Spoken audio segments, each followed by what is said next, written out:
Hello everyone, and welcome back to Mr. Night Fear. I know many of you listen to these stories to help you fall asleep. So, before you get settled in, I'd love for you to leave a comment letting me know where you're listening from. And if you're enjoying the episodes, don't forget to like and subscribe to the channel. Now, let's get comfortable, relax, and begin. This happened a little over 2 years ago, and to this day, I still wonder if I made the right call, or if I let a dangerous man walk away free. Back then, I worked in the pro services department at a large home improvement store in Evergrove, a quiet town tucked between two highways and a forested ridge. I usually worked the evening shift with another cashier. I'll call her Emily. Emily was soft-spoken, a little shy, and really easy to talk to. She also happened to be very pretty, which meant a lot of the local contractors flirted with her when they came in. Most of the time, it wasn't anything threatening, just cheesy pickup lines or casual dinner invites she'd politely turn down. I'll admit, if I hadn't known one important thing, I might have asked her out too. But Emily has a girlfriend. Being hit on constantly made her visibly uncomfortable, though she rarely said anything about it. When I first asked her why she didn't just tell the guys she was gay, she just smiled and said, "That's none of their business." She preferred to keep her private life private. Over time, Emily became my closest friend at work. We had a solid rhythm going, taking lunch breaks for each other, joking between customers.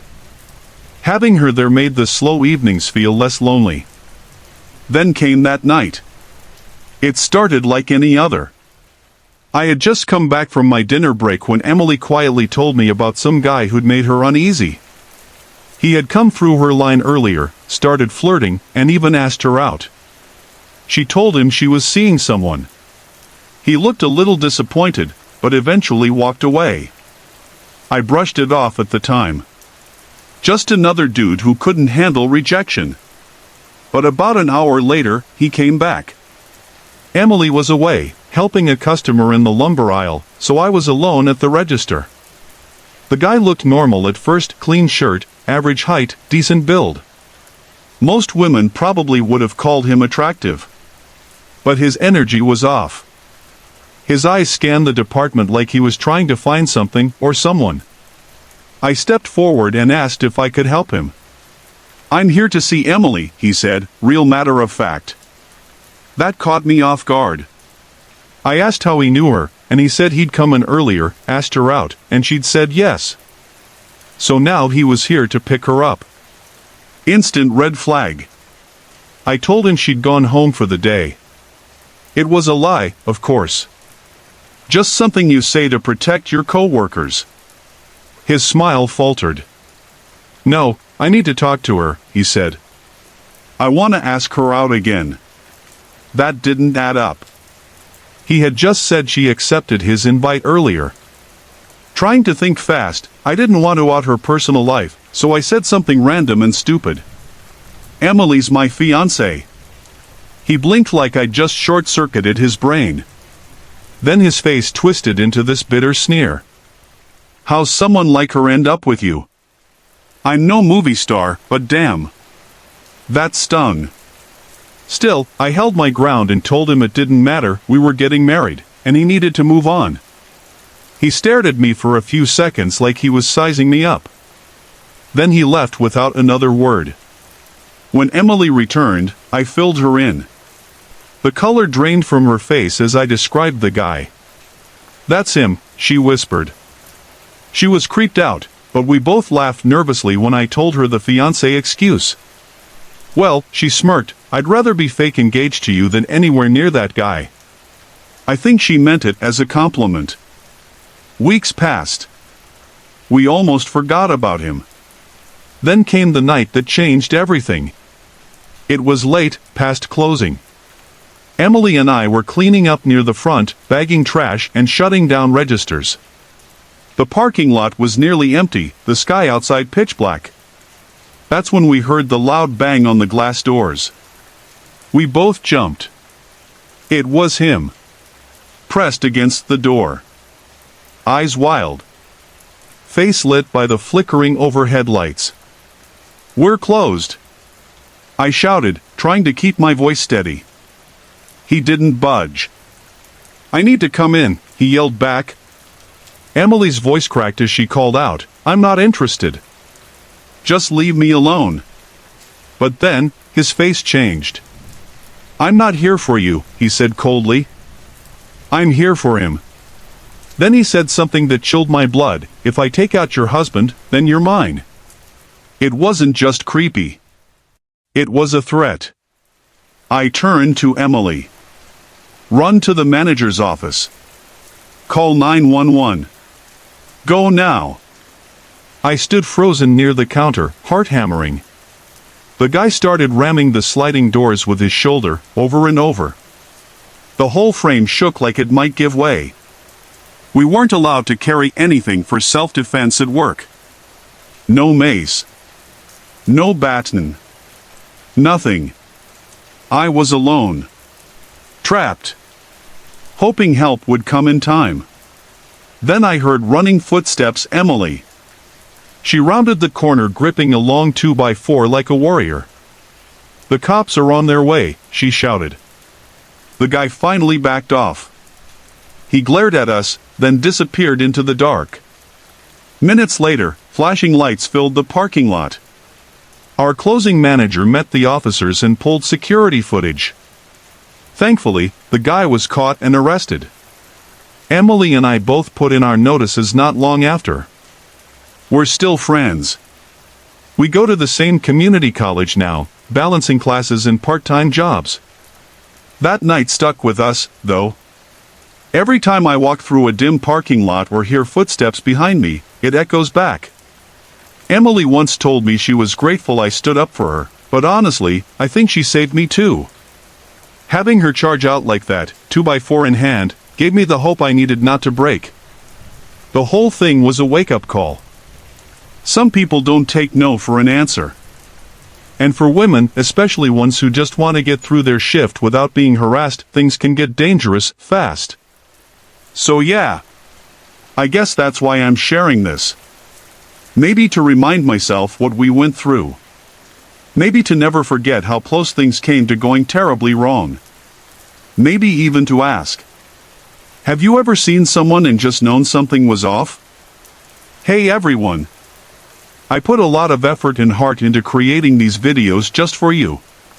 If you're enjoying the content, I'd love to hear from you. Drop a quick comment below and let me know where you're watching from and what time it is for you right now. Your support means the world to me, and it keeps me motivated to bring more awesome videos your way.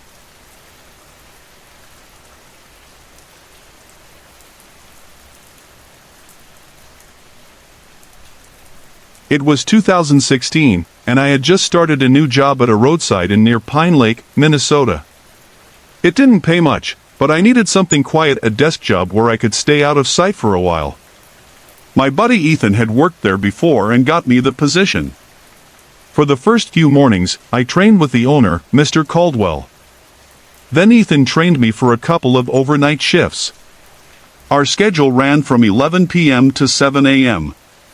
It wasn't glamorous, just paperwork and checking in late travelers. After a few days, Mr. Caldwell left for a week-long getaway with his wife. I had to fast-track my training to cover for him. That night was my first solo shift. I still remember it vividly. The inn's front desk sat inside a glass-walled lobby. Large floor-to-ceiling windows wrapped around the space, and the front door was all glass too, no protective night window like most motels. I could see everything, and unfortunately, that meant everything could see me too. At around 1 a.m., I was quietly sorting check-in slips, trying to keep my mind busy. That's when a man walked in. He looked like your typical traveler, jeans, old boots, a green hoodie pulled over his head. "You got any rooms?" he asked. He didn't set off any alarm bells, so I said, "Sure." "Just for one night?" He nodded. I started entering his info into the system. But then, as I glanced up, I noticed him swatting at the air and spitting, as if there were invisible bugs buzzing around his face. I tried to focus on the keyboard and ignore it. Maybe it wasn't my business. I just wanted him gone. I handed him his room key, and he walked out without another word. Now, I wasn't the bravest person back then. I had a lot going on, some personal stuff I won't get into. I was soft-spoken, and honestly, scared of confrontation. So when that same man came stomping back just 10 minutes later and slammed his hand against the glass door, I nearly jumped out of my chair. He stood there, just staring.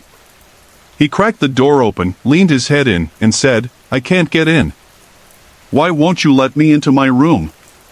His voice was flat, but those eyes were blank but burning.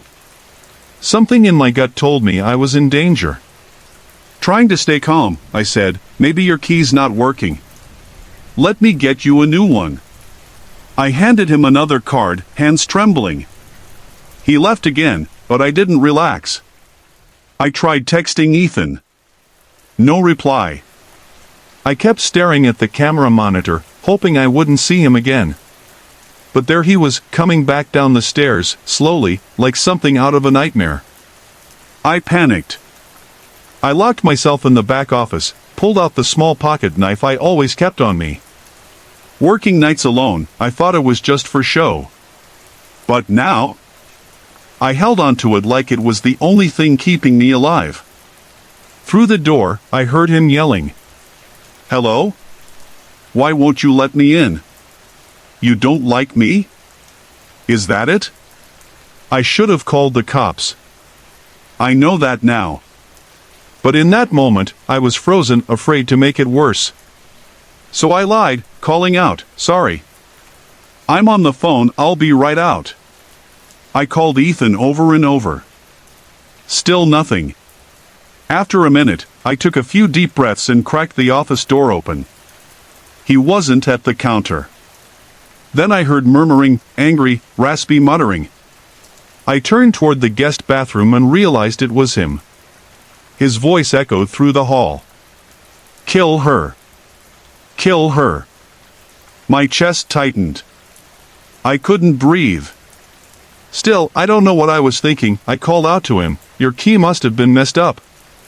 Let me walk you to your room." He looked at me. Smiled. Not a happy smile. The kind you see in those crime documentaries, detached and eerie. "Okay," he said. I was wearing a long hoodie, and I kept my arms at my side to hide the knife in my hand. As we stepped outside, he insisted on walking behind me. The stairs creaked as we climbed. I kept glancing over my shoulder, afraid he'd lunge. He didn't. But then something strange happened. He stopped in front of a room, just stood there, jiggling the doorknob. It wasn't his room. I kept walking a few steps and said, "Oh, this one's yours." I pointed a few doors down. He looked confused, or maybe caught. That room he tried to enter? It belonged to a young woman who had checked in a couple of hours before. He didn't say a word. Just turned and followed me to the right door. I unlocked it for him and backed away the moment he went inside.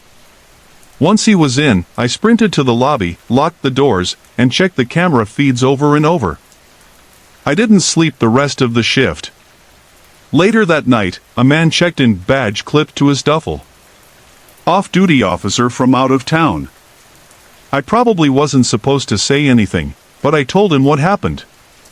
He listened, nodded, and said he'd keep an eye out. The next night, that same guy came back. This time, the doors were locked. I told him we were fully booked.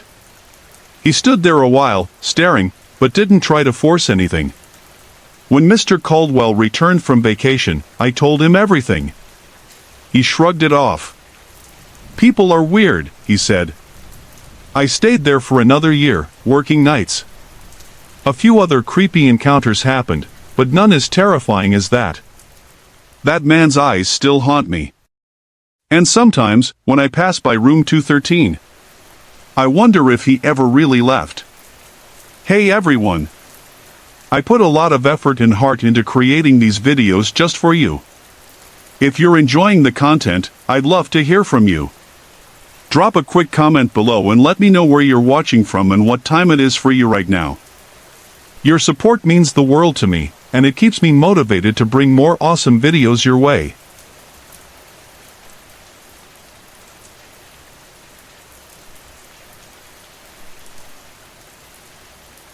I started subletting a cabin-style rental just outside Pine Hollow, Oregon, in the fall of 2023.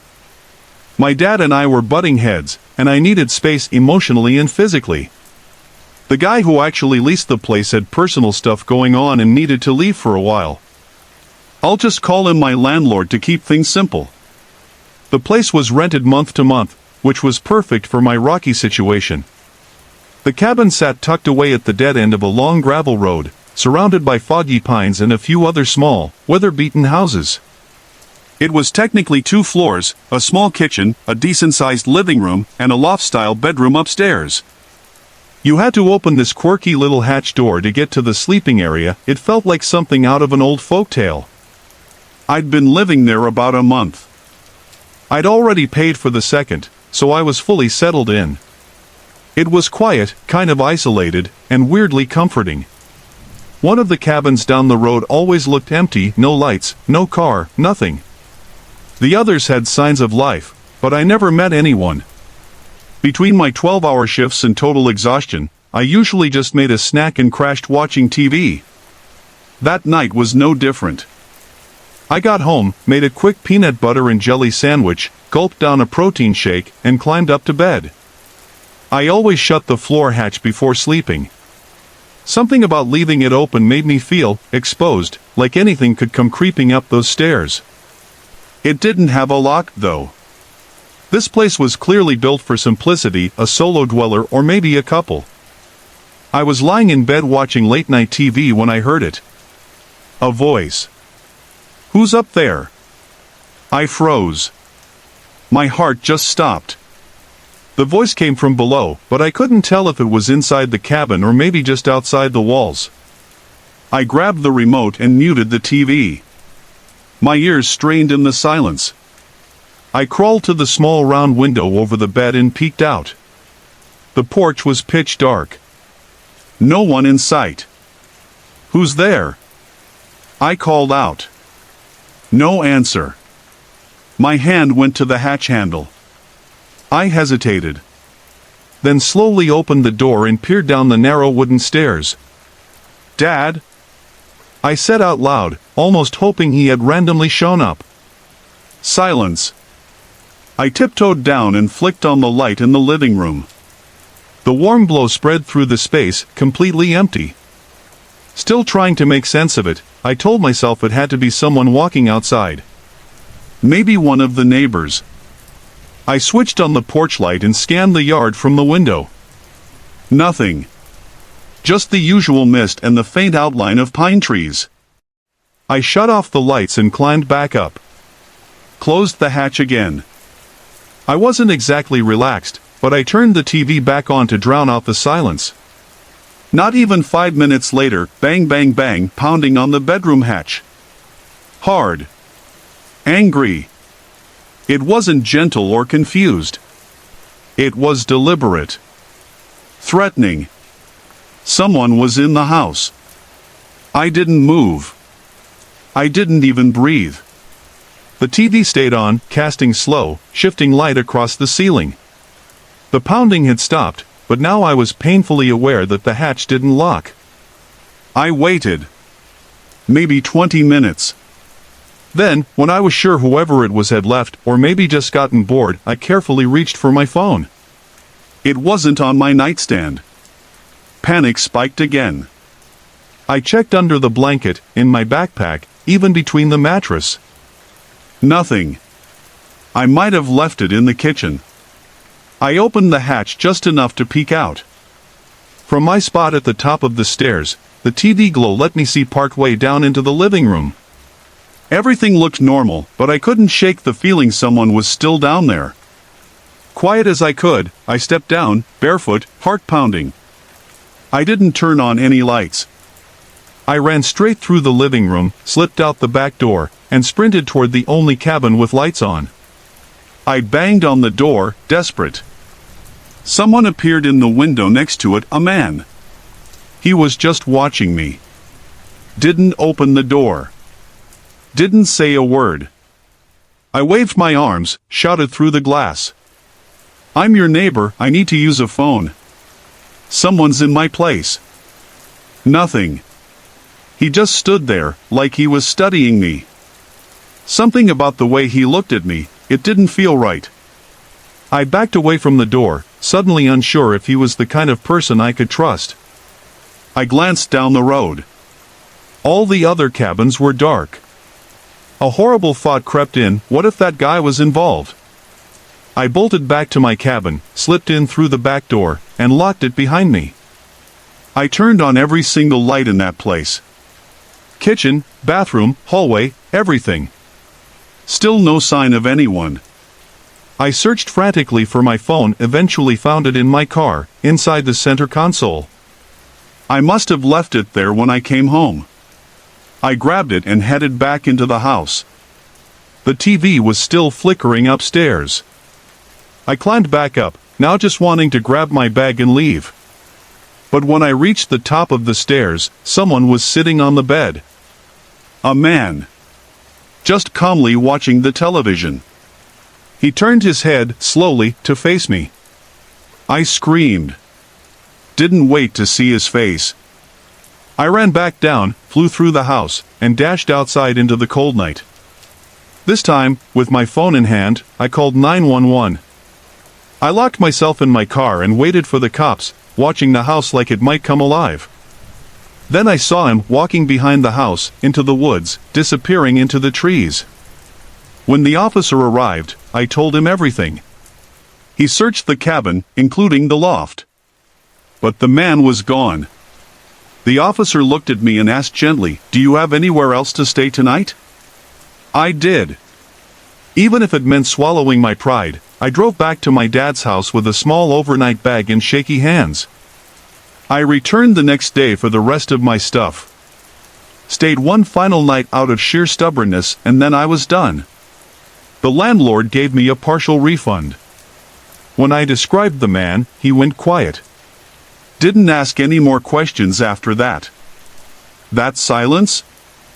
It still bugs me. Maybe the neighbor watching me that night had something to do with it. Maybe the landlord knew more than he let on. Maybe the whole road had secrets. Or maybe I'm just putting pieces together that don't belong. Still, it didn't feel like coincidence. Sorry to interrupt. If you're enjoying the story, let me know in the comments and tell me where you're watching from. Don't forget to like and subscribe for more.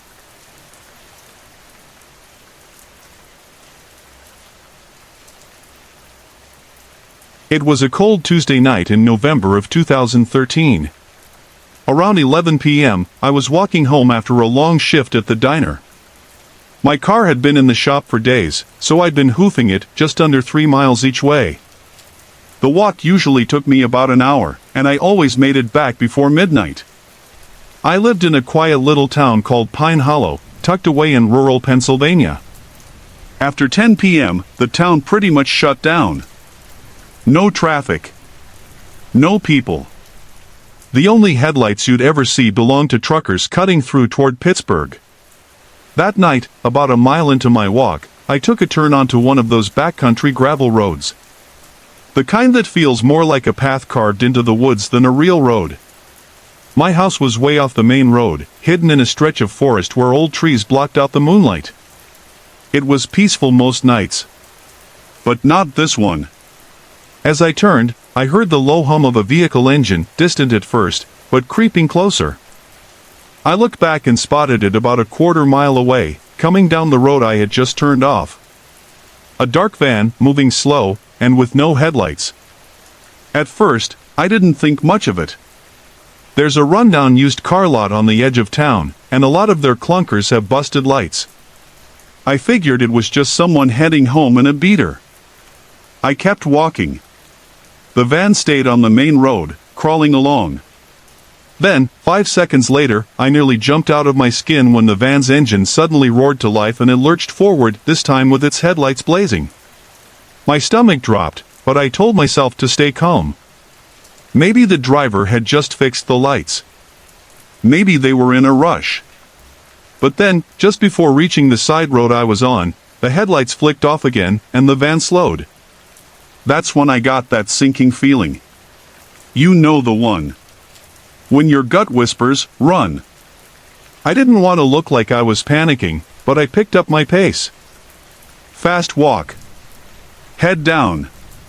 Every few seconds, I peeked over my shoulder. The van was gone. Then, no. It wasn't. It had turned onto the gravel road behind me. I froze for half a second, then speed-walked as fast as I could. I didn't dare run. Not yet. Then I looked back. The van was stopped, just 500 feet behind me. Both the driver's and passenger's doors were wide open. That's when I bolted. I sprinted down the road, gravel crunching under my sneakers, lungs burning. I thought I heard a gunshot echo through the trees, and I swear my heart stopped right there. My only thought was, this is it. I'm not making it out. I veered off the road, crashing into the woods. I ducked behind a mossy boulder the size of a small car and crouched low, trying to control my breathing. That's when I heard them. A man's voice, maybe 50 feet away. Calm. Confident. I think she went into the woods. Then, something worse. The sound of 3 young girls. One of them replied, almost cheerfully, "Okay, sir. I'll see if we can find her." My blood turned to ice. This wasn't just some creep. This was something else. Something organized. And twisted. I covered my mouth and didn't move an inch. My knees ached. My body trembled.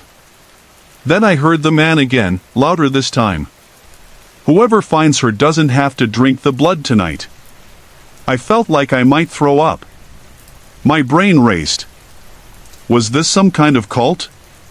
Were those girls kidnapped? Or, worse, was I going to end up like them? I stayed hidden for what felt like hours, praying they wouldn't find me. Then I heard the distant wail of sirens. Red and blue lights flickered through the trees. I waited a moment longer, just in case it was a trap. Then I ran, screaming for help. 2 officers spotted me and ran over. One of them asked, "Ma'am, do you know anything about the body?" I stopped in my tracks. "What body?" He pointed toward the ditch near the edge of the forest. Lying there, in the glare of the headlights, was a naked young woman. Her body was mangled. Blood soaked the leaves around her. I can't get that image out of my head. The van? Gone. I told the officers everything about the man, the girls, the talk of blood, the license plate. They nodded, said they'd investigate, and offered to drive me home. That night, I couldn't sleep. I kept replaying everything over and over. Around 2 a.m., I got up to check the window. And there it was. The van. Same model. Same faded paint. Same silent approach. It rolled slowly down my street again, without headlights. This time, I grabbed a pen and wrote down the license plate. I called the cops right away. When they showed up, the van was gone again. But what they told me chilled me to the core. "We ran the plate," one officer said. "It's registered in South Dakota. But here's the thing, we've had 4 other calls tonight. Same plate. One in Vermont. One in Nevada. One in Alaska. One in Texas. They promised they'd keep me updated. I never got a call. To this day, I don't know what that was. I'm not a big believer in ghosts or demons, but something about that night never made sense. I moved out of Pennsylvania. Now, I live in a sleepy little suburb outside Columbus, Ohio, with my wife. We've got a cozy home, steady jobs, friendly neighbors, the kind of life people dream about. Telling this story, it's hard. I'm not a writer. But I needed to put it out there. Because if you ever see a dark van with no lights creeping down your street, trust your gut. And run. This is the first time I've typed something this long since my last college paper. But something happened not long ago that nobody can explain, and it still haunts us. My wife Emily and I had a pretty normal day, and after work, we decided to go out for dinner for a change. We got back around 9 p.m. Since we don't stay up late on work nights, by 9:30 we were brushing our teeth, getting ready for bed. By 10, we were in bed. Usually, we turn off the lights by 11. Sometimes we read, sometimes we watch a show. That night, we were watching our show. Then the phone rang. Emily told me not to answer it. Anyone calling this late can't be good news. I agreed, but said I should answer just in case it's an emergency. I reached for the phone next to the bed, but it stopped ringing before I could pick it up. That old landline was unreliable. Whenever a call ended, the caller ID disappeared, and there was no way to check the call log. Oh well, probably a wrong number. But a few minutes later, the phone rang again. I grabbed it and looked at the screen. It said, unknown caller. Emily and I both thought that was strange, especially past 10 p.m. I feel like most people stop calling after 9. I didn't answer. Right after it stopped ringing, it rang again. Suddenly, it felt urgent, like, God forbid, something happened to a family member, so I answered quickly. On the other end was my neighbor, Mike. He asked if I knew there was a man standing outside my house. I said, "What are you talking about?" He told me to go check and hung up. I thought it was weird how he just ended the call like that. When I told Emily what Mike said, her face showed fear. She said, "Don't go outside." I said, "I'm just going to peek out the window." I went downstairs and pulled back the curtain to look at the front lawn. No one was there. I opened the front door and then the storm door, stepping onto the porch. I looked around and checked the bushes by the house. Nobody. I was annoyed that Mike would prank call us this late on a work night. It also felt out of character for him. I went back to bed and told Emily no one was out there and that Mike was probably messing with us. She was just as confused. It felt strange. She told me to call him, so I did. It rang and went straight to voicemail. I left a message, "Hey Mike, what was that about? Please call me back." Then the phone rang again. Unknown caller showed on the screen. I answered, and it was Mike again. Before I could say anything, he said slowly, "Go outside. There's someone standing outside your house." Then he hung up. I got up and said out loud, "Okay, what the hell is going on?" I told Emily to stay inside. I went downstairs and looked out the window again. This time, I saw someone standing at the end of the walkway near the sidewalk. He had a hood over his head, hiding his face in shadow. I was honestly shaken. I opened the door and said, "Can I help you?" The man didn't move. I threatened to call the police. Then the house phone rang again. I closed the door and went to the kitchen phone. This time, the caller ID showed Mike's number. I answered, and Mike sounded normal. "Hey, I just got your voicemail. What's up?" "I didn't call you." I was confused. I told him he called twice warning me about a man outside. He sounded even more confused. A few moments later, he said he didn't see anyone outside my house. I looked back out the window. The man was gone. I demanded Mike tell me if this was a joke. If it was, and he didn't tell me, we'd have a problem. Mike insisted he was telling the truth. He's a calm, respectful guy, not the type for pranks. I put him on speaker so Emily could hear. She vouched that we got 2 calls from someone who sounded just like him. Mike did the same with his wife on the line to confirm he wasn't messing with us. In the end, what else could he say except it sounded like a prank? We hung up, but I was no less shaken. I went downstairs one more time to hang up the phone. I looked outside again. The man was gone. None of us have ever figured out what happened that night. Hey everyone! I put a lot of effort and heart into creating these videos just for you. If you're enjoying the content, I'd love to hear from you. Drop a quick comment below and let me know where you're watching from and what time it is for you right now. Your support means the world to me, and it keeps me motivated to bring more awesome videos your way.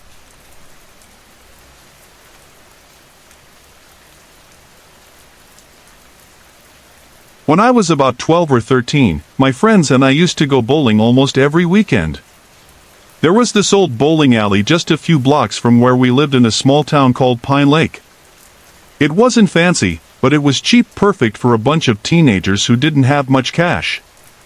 One Friday night, my friends Ethan, Josh, and Marcus and I showed up around 8 p.m. The place was busy, as usual, with families and groups of teens crowding the lanes. We stuck to the side where no alcohol was served, but would often notice this older man who bowled alone over on the other side, where they sold drinks. We started calling him Creeper Carl because he would wander slowly down the lanes, watching everyone bowl like he was studying us. Then he'd head back to his lane alone, quiet as ever. We thought it was just weird but didn't think much of it. That night, though, a lane opened up right next to us. Out of nowhere, Carl sat down beside us. At first, he just set up his game, but soon he started talking. He made odd comments about how we bowled, interrupting our conversation with strange stories about how long he'd been coming here. Then he said something that sent chills down my spine. He admitted he watched us every weekend from across the room and finally decided to introduce himself. He acted like he wanted to be a coach or mentor, but honestly, it was creepy and uncomfortable. At one point, when it was my turn to bowl, he stepped onto our lane and grabbed my wrist.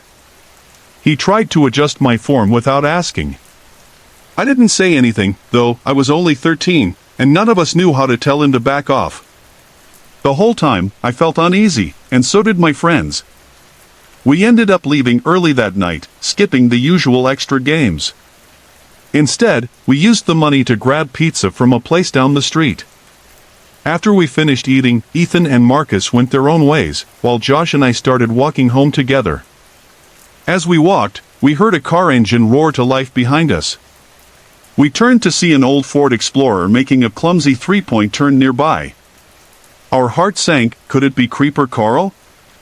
The SUV started following us slowly. We quickened our pace, but then the car pulled up beside us. The window rolled down, and there he was, the same man from the bowling alley. He offered us a ride home, but we said no thanks. He told us it wasn't safe for kids to be walking so late. We weren't little kids, we were young teens, and it felt wrong, like he thought he could fool us. When we refused again, he parked on the side of the road. Josh and I broke into a jog, and when we reached the intersection where we parted ways, we said goodbye. I kept running the rest of the way home. By the time I reached my house, I was out of breath. Running after pizza was not the best idea.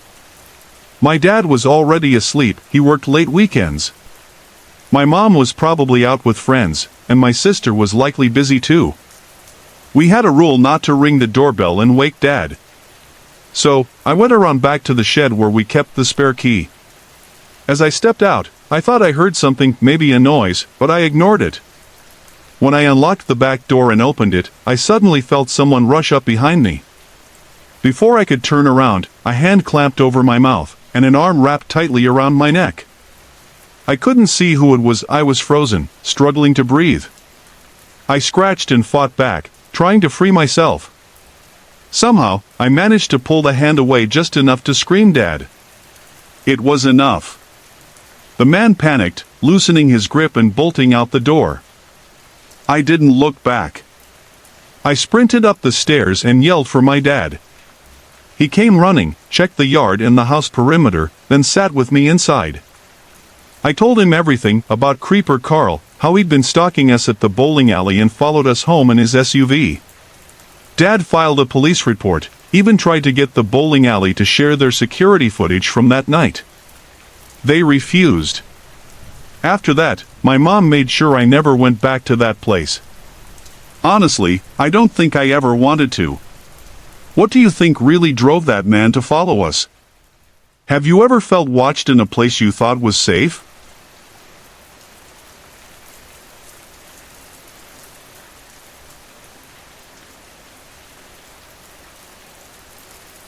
I can't say for sure the man who grabbed me from behind was the same one from the bowling alley, but honestly, what are the chances it wasn't? When I was a kid, my close group of friends were what you'd probably call troublemakers. We loved breaking rules, stirring up mischief, and sneaking into places we shouldn't. I grew up in a small suburb outside Chicago, so I guess we were just bored kids with nothing better to do. Looking back, our way of passing time was pretty silly, but there was no changing that. One of our favorite things was exploring late at night, mostly abandoned buildings, but not always. We even got banned from our middle school once for climbing through an open window. That's a story for another time. This particular night, we had something riskier planned. There were 5 of us: me, Tyler, Marcus, Ethan, and Luis. Tyler had a bad habit of jumping from job to job, a running joke among us. He'd lose jobs as fast as he got them, usually for dumb reasons. He had just started working as a night attendant at a bowling alley about 20 miles away. You can probably guess where this is heading. Tyler had the key to close up the place that night. Luis, the smooth talker of our group, somehow convinced Tyler to let us explore the bowling alley around 3 a.m. Luis was so persuasive I swear he could convince someone to give him their kidney. I haven't heard from him in years. Last I heard, he might be in jail. Anyway, the 5 of us agreed to drink a bit before heading out. We all had a fair amount except Ethan, who refused to go unless he was driving. His dad had a shiny BMW, and Ethan liked calling it quits whenever he got tired. After getting a little buzzed, Ethan drove us to the alley. I was the biggest drinker in the group, not proud of it, but that was me then. Because of that, I usually took risks I shouldn't have, especially in dangerous situations. Tyler unlocked the front door, and we stepped inside. Marcus was the cautious one, always warning us in his high-pitched voice to be careful. Tyler told us we couldn't bowl since the place was closing, which bummed us out. I had the bright idea to slide on the lanes like they were slip-and slides. Drunk or not, it was a blast. We soon tired ourselves out and wanted to explore. We asked Tyler if there were any back rooms. He said yes. He led us into the employee-only area, then into a storage room. We started messing with boxes and flipping things over, just being careless. Tyler figured he was going to get fired anyway, so we didn't care. As we got bored, a loud bang came from below us. We froze, staring at each other. Ethan, the only sober one, asked if the place had a basement. Tyler looked shocked and said he had no idea. Luis grinned, ready for more. Marcus looked nervous, worried Tyler would lose his job. We whispered, debating if we wanted to find this basement. Then Ethan lifted the corner of a worn rug and found a hatch. The mood changed instantly. We had a way down, but the noise was still unexplained. None of us really wanted to go, but Ethan went first, calm as ever. He opened the latch and shined his phone flashlight down a rusty ladder into blackness. Marcus whispered, "Screw this," motioning to leave. Ethan ignored him and climbed down. Feeling brave from the drinks, I went next, with Luis behind me and Tyler last. Marcus stayed up. The 4 of us lit phone flashlights and explored the dusty basement filled with stacked boxes. At first, nothing seemed out of place until Luis spotted a door in the corner. Ethan reached for the handle, but before opening, we heard the same loud bump from before. We shared terrified looks. Could it be an animal? No way. That was too loud. I was ready to leave, but Ethan cracked the door open. Inside was another storage room. Then we saw it. A figure sat cross-legged in the corner, facing away. We froze. After a long minute, the person banged their head on the wall, the source of the noise. They tiptoed toward the ladder, careful not to make sound. We turned to leave, terrified. Suddenly, Tyler tripped on junk and cursed loudly. The figure screamed. We ran. Ethan and I scrambled up the ladder fast, Louise close behind. Marcus leaned over the hatch, frozen.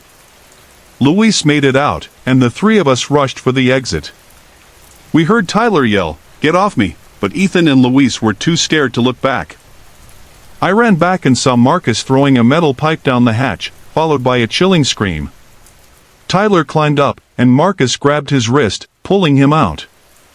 Tyler ran toward me as Marcus slammed the hatch shut. We all sprinted out of the alley, hearts pounding. Tyler fumbled to lock the door, hands shaking. Ethan drove us back silently, face blank. Later, Tyler said whoever was in the basement jumped on his back, clawing him. Marcus saved him with the pipe, hitting the attacker's head. Tyler caught a glimpse of a filthy man with wild, tangled hair and crazed eyes. Tyler quit the job the next day, no explanations. We knew what we did was illegal. To this day, we don't know how the man got into the basement. Maybe a secret entrance. One thing is clear, the basement was hidden for a reason. I can't shake the feeling Tyler's boss knew more. That night ruined bowling for me. I haven't gone back since. One evening, my girlfriend Sarah and I thought it'd be fun to try again. Hey everyone!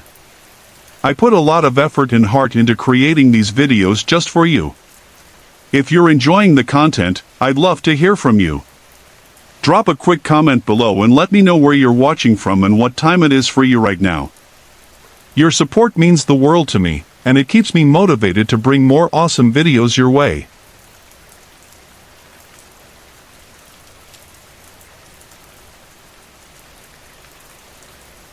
We decided to head to the nearest bowling alley in the small town of Pine Ridge. After renting shoes and picking out balls, we finally found an empty lane. Neither of us had bowled in years, so it was no surprise we were both pretty terrible. We paid for an hour, but it quickly became clear that Rebecca wasn't having much fun. Gutter ball after gutter ball, frustration growing on her face. I was doing a little better, but not enough to really cheer her up. Then, things took a turn for the worse. Out of nowhere, Rebecca's ex showed up with a group of friends and started bowling just a few lanes down. She stiffened, quickly looking away and whispering that we needed to leave right now. Without another word, we packed up and left early. Rebecca waited in the car while I returned our shoes inside. I caught a glimpse of her ex watching me at the counter, but I looked away and didn't mention it to Rebecca. Back at the house, we agreed to ditch the outing and instead play some Wii bowling with a bottle of wine. That sounded much better anyway. I turned on the console and popped the cork, setting a relaxed mood with soft music in the background. The alley was a flop, but the evening felt right now. We played for about half an hour, laughing and sipping wine. Then, the music cut out, and in the quiet that followed, we both heard it, a heavy thud from upstairs.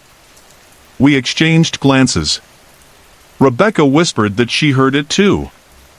I turned off the music for good, leaving only the stillness of the house. The sound was unmistakable, something heavy had dropped. I went upstairs to check, turning on every light. I looked in the bedrooms, checked under the beds. Nothing. No sign of what had made the noise. I wasn't really expecting to find anyone, but still, the sound demanded an investigation. What had fallen? I couldn't say. After another half hour of playing Wii bowling upstairs, we eventually brought our little wine party to the bedroom and fell asleep. Rebecca's a light drinker, so she was out cold, which explained why I was the one waking in the middle of the night. I was pulled awake again by the same heavy sound, but this time it came from above our bedroom. The attic. Right outside my door is the attic hatch, a pull-down door with a metal ladder hidden inside. I carefully slipped out, trying not to wake Rebecca. Standing beneath the attic entrance, I listened. Every few seconds, a faint creak echoed, like something shifting its weight. I thought maybe a raccoon or possum had gotten in. I grabbed a broom from the closet just in case and slowly pulled down the ladder. Darkness stretched before me as I climbed up, phone flashlight cutting through the black. The creaking came again. Then I saw it, a wooden rocking chair moving slowly back and forth. Then, someone was sitting in it. I froze, nearly falling from the ladder. My heart pounded. I wanted to run back and hide. But I forced myself to shout, "Who's there?" The rocking stopped. The man in the chair turned his head. What came next wasn't human, this guttural, animal-like growl, almost a hiss. He stood up. Panic surged, and I scrambled down, slamming the attic door shut. I yelled for Rebecca to call the police. She answered, scared but steady. I held the door shut as the man pounded and kicked, trying to get in. Then, silence. Only the sound of his twisted laughter, a madman's cackle, low and broken. He muttered words in a strange language. Russian, maybe? My arms burned from holding the door closed, waiting for the cops. When they arrived, Rebecca let them inside. The officers took the man away, cuffed and wild-eyed. His glare at me was pure rage mixed with confusion, lips twisted like he was drunk or worse. We never pressed charges. I don't know if they considered him insane. This happened in the summer, windows open to the warm night. Most likely, he slipped in through a back window. Why our house? Maybe just bad luck. Maybe he was searching for something or someone. What do you think really brought him here? Sorry to interrupt. If you're enjoying the story, let me know in the comments and tell me where you're watching from. Don't forget to like and subscribe for more.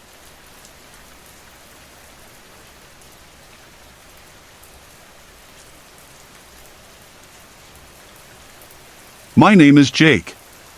I live in a small town called Pine Ridge, tucked near the edge of the woods. It's the kind of place where everyone waves when they pass your house, and the loudest noise at night is the wind through the trees. I've lived here my whole life. After my wife passed last year, things got quiet. Too quiet. Some days I barely talked to anyone. Just me, the dog, and the radio. It was early November. The air was cold and sharp. Leaves were everywhere, on the roads, in the yard, stuck to my truck tires. The sun set early, and the night stretched long. One evening, around 9 p.m., I was sitting on the porch with a cup of coffee. The sky was cloudy. No stars, no moon. Just black. Then I saw it. A light. Not from a car. Not from a house.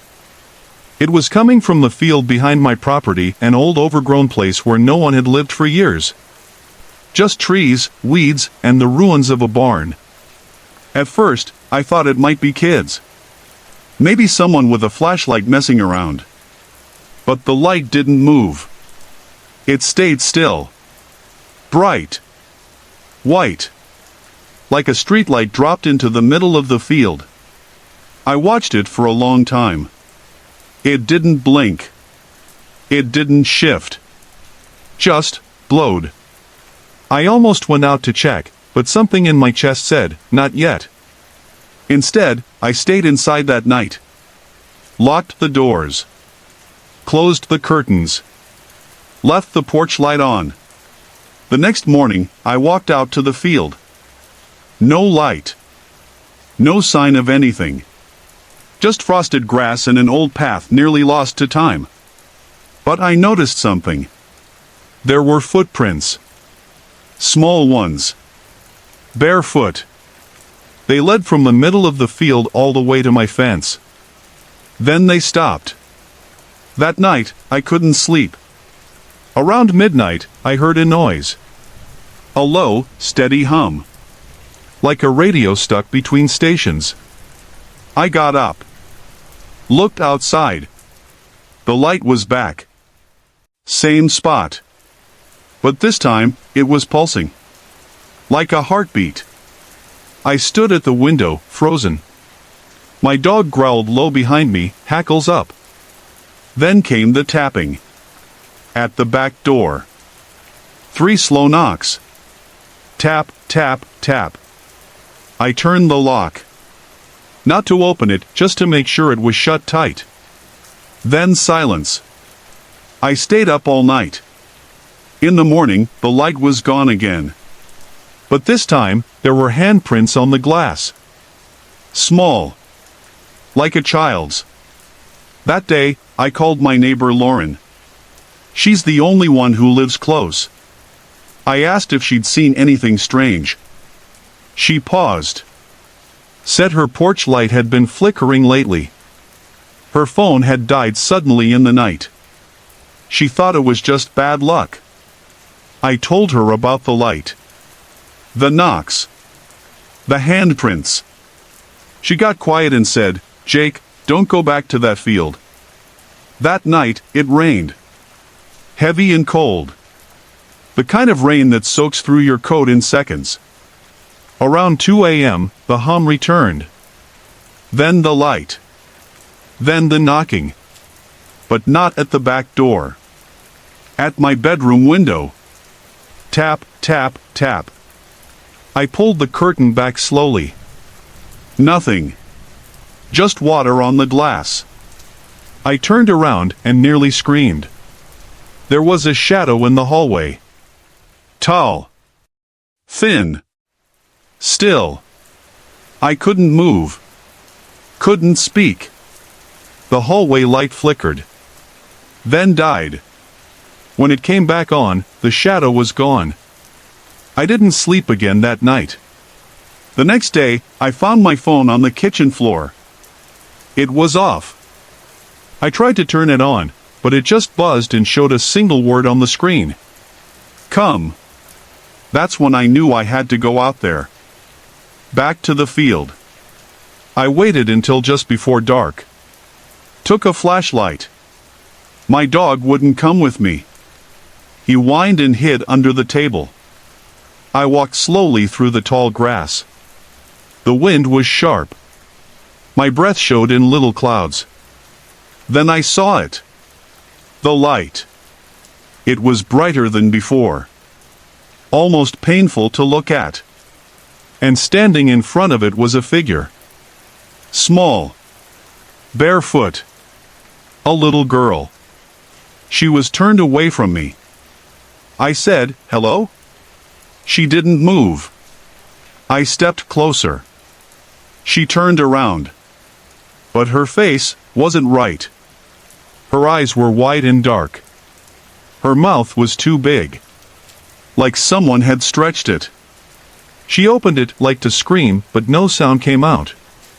Just that same radio hum. Louder. Growing. I stumbled back.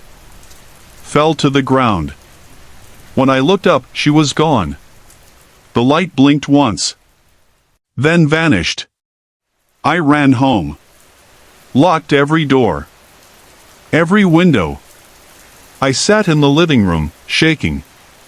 The radio turned on by itself. The same hum. Then, a voice. Soft. Childlike. You saw me. It hasn't come back since. But sometimes, the porch light flickers. And my phone buzzes for no reason. Sometimes, I wake up and the back door is unlocked. And sometimes, in the corner of my eye, I think I see her. Just watching. Waiting.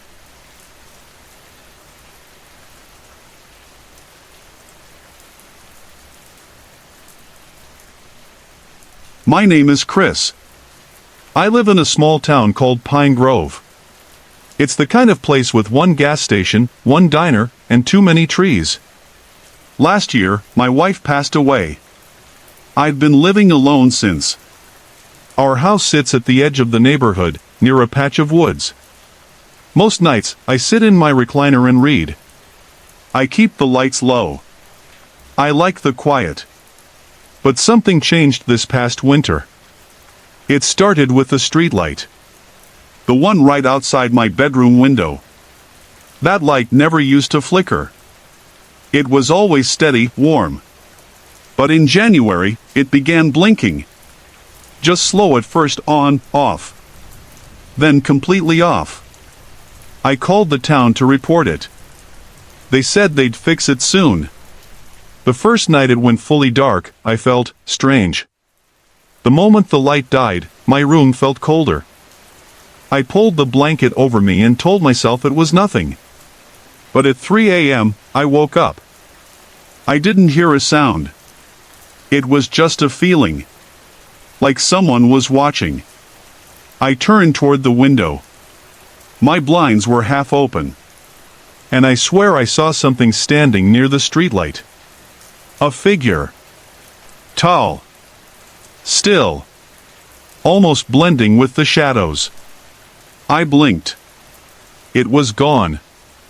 I told myself it was a dream. I was tired. Lonely. But the next night, the same thing happened. The light flickered. Then went out. And at exactly 3 a.m., I woke up again. This time, I sat up. I looked straight out the window. The figure was back. But this time, it was closer. Still not moving. Just watching. I shut the blinds. I got up. I even went outside with a flashlight. Nothing. But I couldn't shake the feeling that something was wrong. The next day, I installed cameras around the house. One pointed straight at the streetlight. That night, I stayed up late. I sat by the monitor. Midnight. Nothing. 2 a.m. Still nothing. But at 3 a.m., the camera glitched. Just for a second. And when the feed came back, the screen showed static. And then, a face. Close to the lens. Pale. Eyes dark. Skin cracked like dry paper. It only lasted a second. Then the feed was normal again. I rushed outside. There was no one there. I checked the camera. The footage? Erased. That part of the night gone. I didn't sleep after that. The next night, I locked every door. Closed every window. But at 3 a.m., something woke me. Not a sound. A smell. Rotten wood. Wet dirt. Like something crawled out of the earth. I turned to the window. The blinds were up. I know I closed them. And the figure was there. Right. Outside. The glass. I didn't scream. I couldn't move. It just stood there. Its head tilted slowly, like it was curious. Then it lifted one hand. And tapped on the glass. 3 times. I whispered, "Go away." It tapped again. I ran. I went to the kitchen. Turned on every light. I stayed there till sunrise. The next morning, the streetlight was gone. Not broken. Just gone. No pole. No wires. No sign it was ever there. I called the town again. They said, "There's never been a streetlight at that corner." I argued. I insisted. They sent someone to check. They confirmed nothing had been there. I checked my photos. Old ones, from the front yard. In all of them, the light was there. Clear as day. But now, it was like it had been erased from the town itself. Since then, I don't sleep in that room anymore. I moved to the guest room in the back. I don't go outside after dark. And I never look out the windows at night. But sometimes, when the wind blows just right, I hear it again. Tap. Tap. Tap. Soft. Like fingers on glass. No one ever believed me. Not my neighbors. Not even the priest I once spoke to. But I know what I saw. And I know what it wanted. Maybe it still does.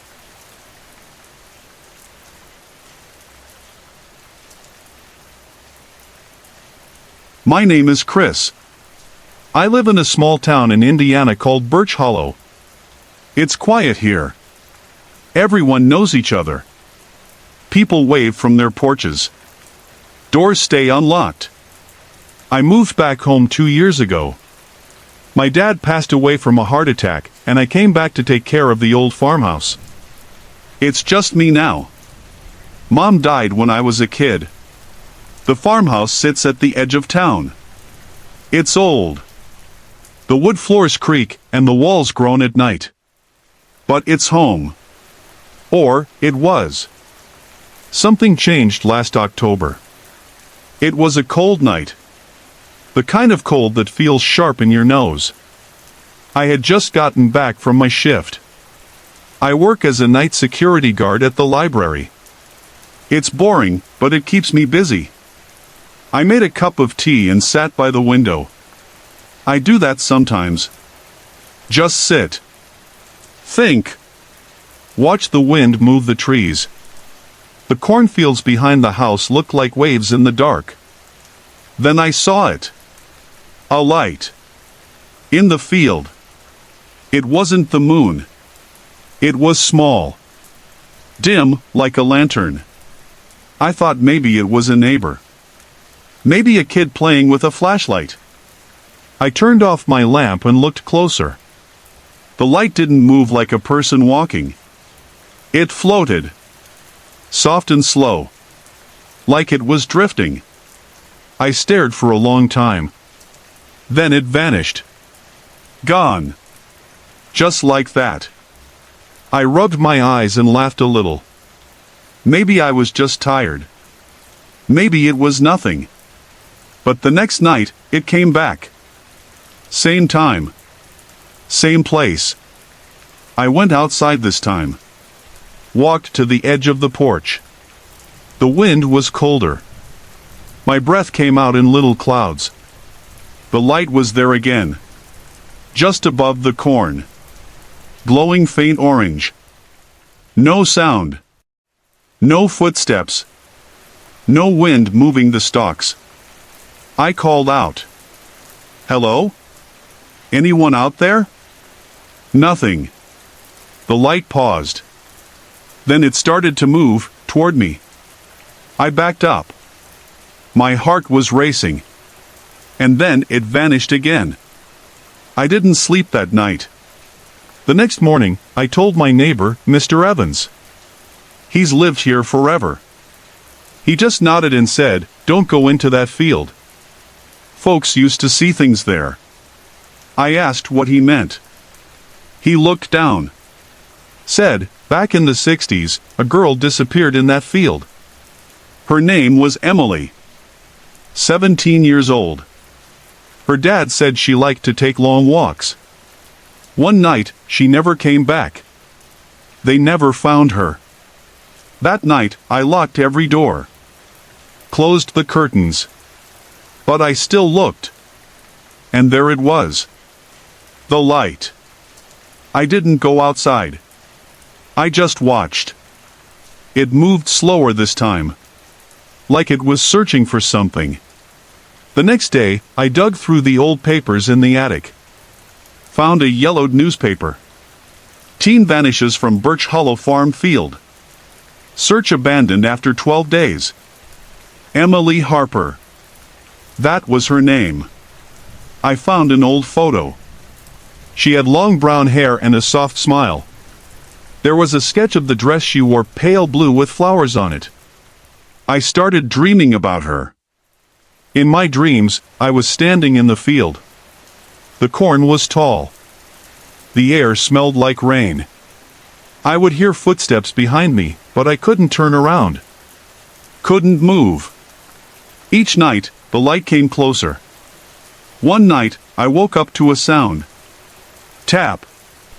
Tap. Tap. At my window. I froze. My bedroom is on the second floor. There's no way someone could reach that window. Tap.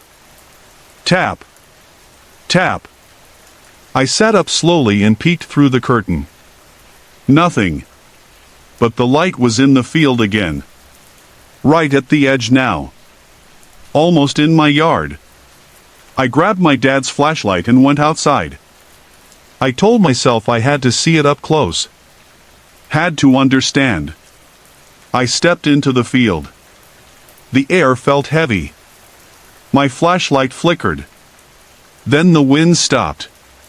Total silence. The light hovered just 10 feet away. I moved closer. Then it moved back. I followed. I don't know how far I walked. The corn felt endless. My legs were tired. My ears were ringing. Then, I saw her.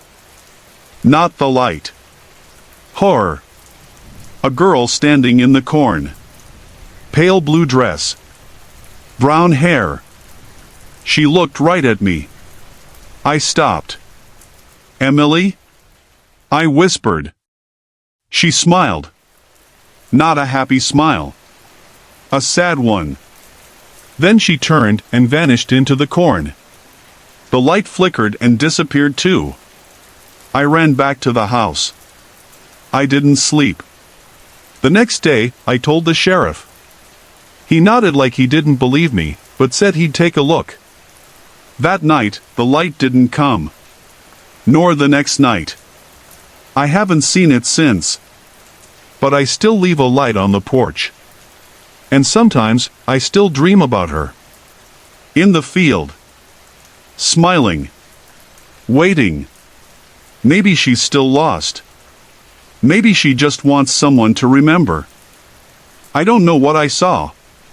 But I know what I felt. And I don't think I'll ever feel safe in that house again. Hey everyone! I put a lot of effort and heart into creating these videos just for you. If you're enjoying the content, I'd love to hear from you. Drop a quick comment below and let me know where you're watching from and what time it is for you right now. Your support means the world to me, and it keeps me motivated to bring more awesome videos your way.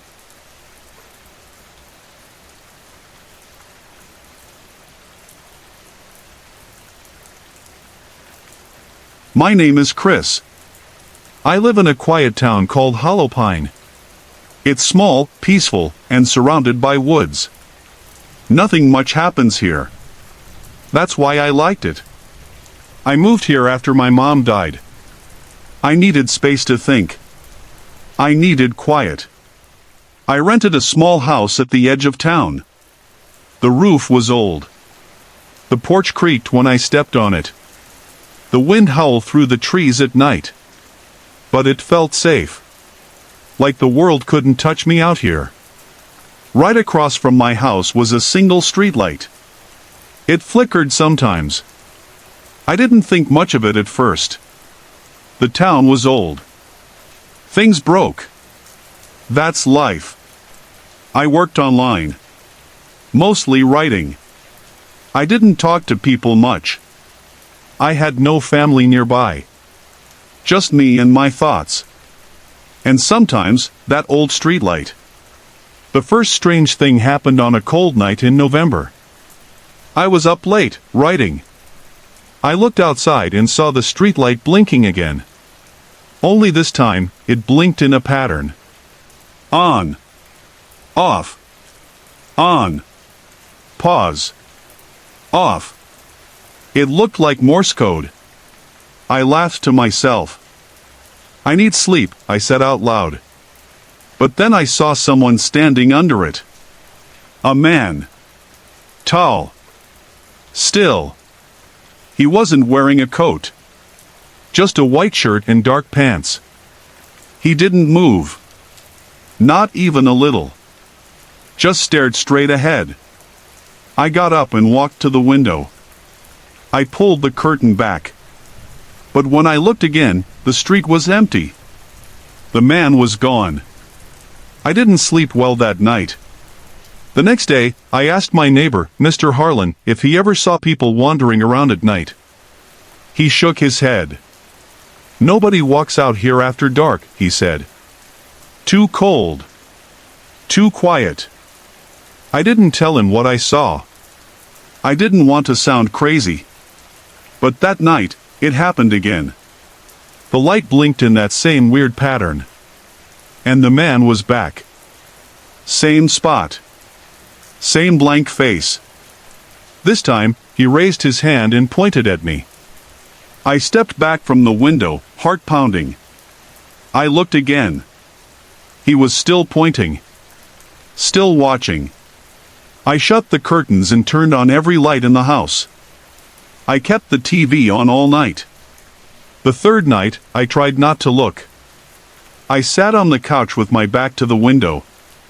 Midnight came. The room was quiet except for the wind and the hum of the heater. Then I heard it. Tap. Tap. Tap.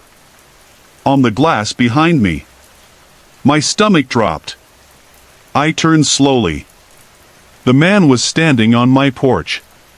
Face pressed to the glass. Hand tapping. He didn't blink. His mouth opened just a little. Like he was trying to speak. But no sound came out. I ran to my room and locked the door. I stayed there all night. Didn't move. Barely breathed. In the morning, he was gone. Like nothing happened. But the glass had smudges. Long, thin finger marks. Too long to be normal.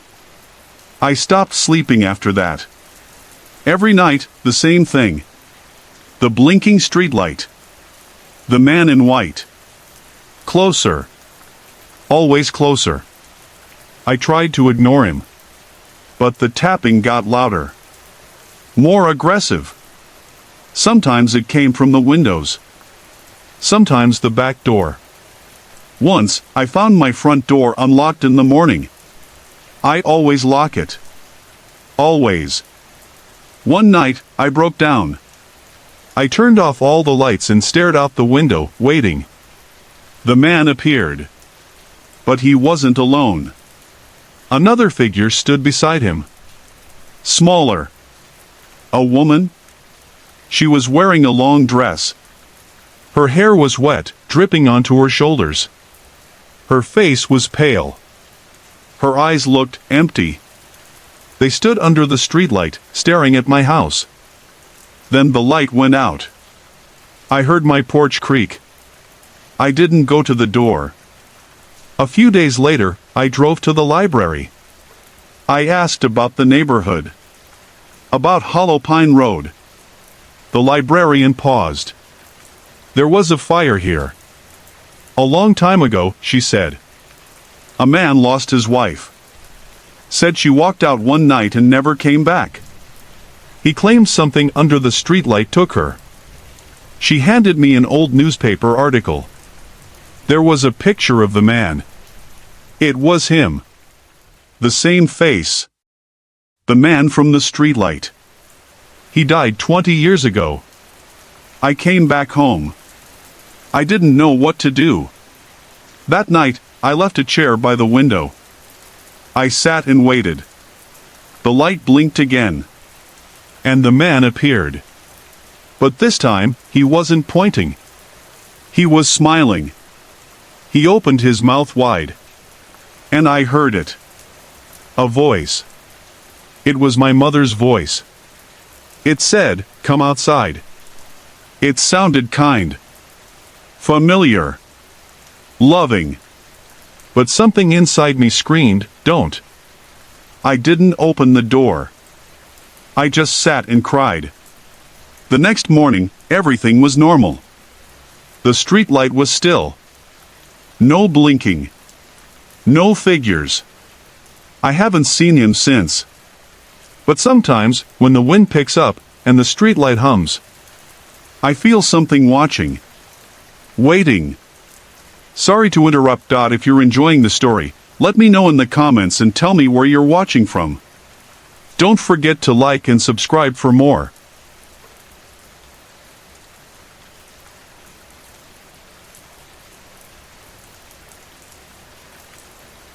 My name is Jake. I live in a small town in Pennsylvania called Hollow Creek. It's quiet here. Everyone knows each other.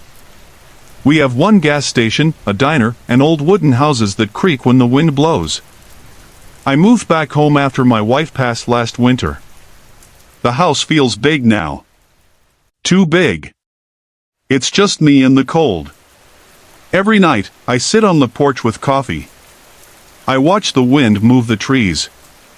The streetlights flicker sometimes, but that's normal out here. One night in October, the wind felt stronger than usual. The leaves danced down the road. I saw fog roll in, low, heavy. It reminded me of how quiet the world can feel when no one's around. That's when I saw the porch light across the street. The house across from mine had been empty for years. Everyone said it was haunted, but I didn't believe in that stuff. It used to belong to an old man who died alone. Since then, no one moved in. No light. No mail. Nothing. But that night, the porch light was on. It was yellow, soft, flickering like a candle in a storm. I watched it for a while. Then I saw something move. There was a figure standing at the window. Small. Still. Just standing there. I stood too, squinting through the fog. Then the light blinked off. Just like that. I told myself I was tired. Maybe it was a trick of the fog. I went inside, locked the door, and turned on the TV. Nothing scary. Just some cooking show. But I kept thinking about the light. The next morning, I walked across the street. I needed to see it with my own eyes. The porch was dusty. No footprints. No wires. No sign that anyone had been there. But then I saw it. On the porch step, there was an old photo. It was damp, like it had been left in the rain. It showed a boy maybe 8 years old, with a big smile and a baseball cap. The name Ethan was written on the back. I didn't know any Ethan. I brought the photo inside. Set it on my table. That night, I dreamed of footsteps. They were slow. Crunching on leaves. Coming closer. I woke up in sweat. I went to the kitchen for water. As I walked past my living room, I saw something out the window. The porch light across the street was on again. And in the window was Ethan. Same hat. Same face. I turned away fast. My heart was racing. I told myself to stop. Maybe a neighbor moved in and didn't tell anyone. Maybe I was still dreaming. The next day, I asked around town. No one had rented the house. No one had seen anyone go in. My neighbor Mrs. Lane said, "That house gives me the creeps." I didn't sleep well after that. Every night, the light would come on. The boy would stand at the window. He never moved. Just watched. Then the noise started. It was soft at first. A buzz. Like a phone vibrating. But I didn't own a phone anymore. After my wife died, I stopped using one. The sound came from the photo. I picked it up. It was warm. I dropped it. That night, the porch light didn't just turn on, it blinked like a signal. Like Morse code. On. Off. On. Off. My chest felt tight. I couldn't breathe. I grabbed the photo, ran outside, and crossed the street. The door was cracked open. I pushed it. The house was freezing. Dust floated in the air. The smell was old wood and damp carpet. I stepped inside and called out. "Ethan?" No answer. I took another step. Then another. The hallway stretched too far. I could hear something upstairs. A soft thud. Then a laugh. A child's laugh. I turned around to leave. But the door slammed shut behind me. I ran to it. Pulled. Nothing. It was stuck. Then I heard the stairs creak. One by one. Coming down. I pressed my back to the door. My hands shook. Ethan? I said again. The sound stopped. Silence. Then, right next to my ear, I heard, "Wanna play?" I screamed. The door flung open and I fell back onto the porch. I ran home, locked every door, and threw the photo into the fireplace. I watched it burn. The porch light never turned on again. Weeks passed. No more noise. No more dreams. I started to think maybe I had lost it. That maybe grief does strange things. But then, last night, I heard a knock at my door. Soft. 3 times. I didn't open it. This morning, there was a photo on my porch. It was me. Standing at the window. Sorry to interrupt. If you're enjoying the story, let me know in the comments and tell me where you're watching from. Don't forget to like and subscribe for more.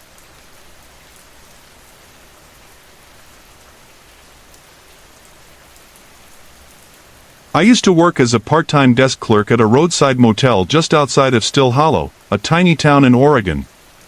There were only 12 rooms. Most nights, it was empty. Just a few passing truckers or folks who needed a place to sleep. Quiet work. That's why I took the job. My name's Chris. I moved to Still Hollow after a messy divorce. I needed space. Time. Something about the cold air and fog-covered hills here made me feel like I could breathe again. The motel was old. Built in the 60s. The lights outside flickered even after we changed the bulbs. The wood in the floor creaked like it was complaining. But the manager, Larry, didn't care. Long as it stands, we rent it, he used to say. There was one room I didn't like. Room 9. It was the farthest from the front desk, at the end of the long hallway. It smelled like wet carpet and pine cleaner, no matter how many times I scrubbed. The light above its door always flickered the worst. But what really got to me was the radio. There was an old radio in that room. Big, dusty, heavy. Probably older than I was. Larry said it came with the place and never bothered replacing it. We never kept that room ready, but every time someone did stay in room 9, they complained about the same thing. The radio turns on at night, they'd say. It plays music, old music. Like from the 40s. And sometimes they'd add, it whispers in between the songs. I thought it was just bad wiring. Still, I started unplugging the radio between guests. Even so, people said they still heard it. I remember one night in late November. Snow had just started falling. Cold winds slipped under the front door every time it opened. A woman named Megan checked in. She looked tired, maybe mid-30s, and said she was passing through after visiting her mom in the hospital. Room 9 was the only one ready. I asked if she wanted another room. She shook her head. I just need to sleep. That night was slow. I sat at the desk with a blanket around me, drinking cheap motel coffee and scrolling through my phone. Around 2 a.m., the phone rang. It was the line from room 9. I answered. Front desk. No one said anything. I could hear music on the other end.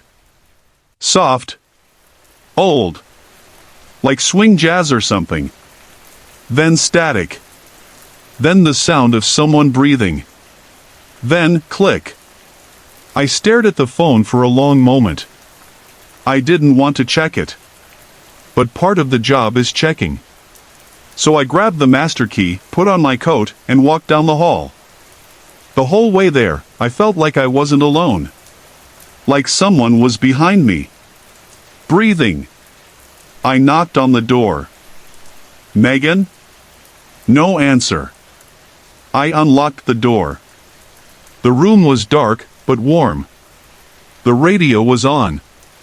It sat on the dresser, glowing faintly, playing music that didn't belong in this century. The kind of music that makes you feel like you're not supposed to be listening. I stepped in and turned the light on. The bed was empty. Sheets still made. Megan's bags were gone. I stood there confused. Then the music stopped. Just dead silence. Then a whisper. Low. Right next to my ear. She saw me. I spun around. No one there. I unplugged the radio. I checked the bathroom. Empty. I even looked under the bed. Megan was gone. I locked the room and went back to the front. The guest book still had her signature. But her car was gone from the lot. I never saw her leave. The next day, I asked Larry to get rid of that radio. He didn't argue.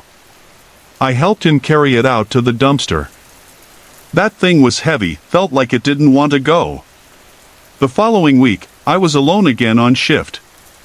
Snow had started piling up. Around midnight, the power flickered. Then the phone rang. Room 9. I didn't even know it was booked. I picked it up, heart pounding. Music. The same old swing tune. Then a whisper, she saw me. Now you will too. I hung up and walked out of the office. I didn't even grab my coat. I drove home and never went back. A month later, Larry called me. You left some stuff in your locker, he said. I asked how things were. He was quiet. Saw something weird yesterday, he finally said. Room 9? Yeah, someone left a radio in there. Same exact one. I told him to get rid of it again. I did, he said. But it's back again this morning. I never returned to that motel. I started working at a grocery store instead. Still in Still Hollow, still trying to forget.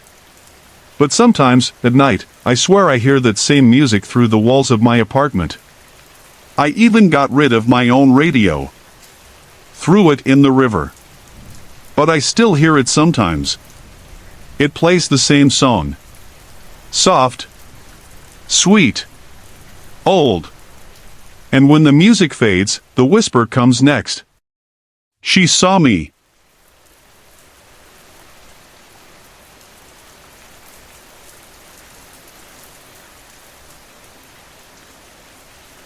I moved back to my hometown of Pine Hollow after my dad passed away.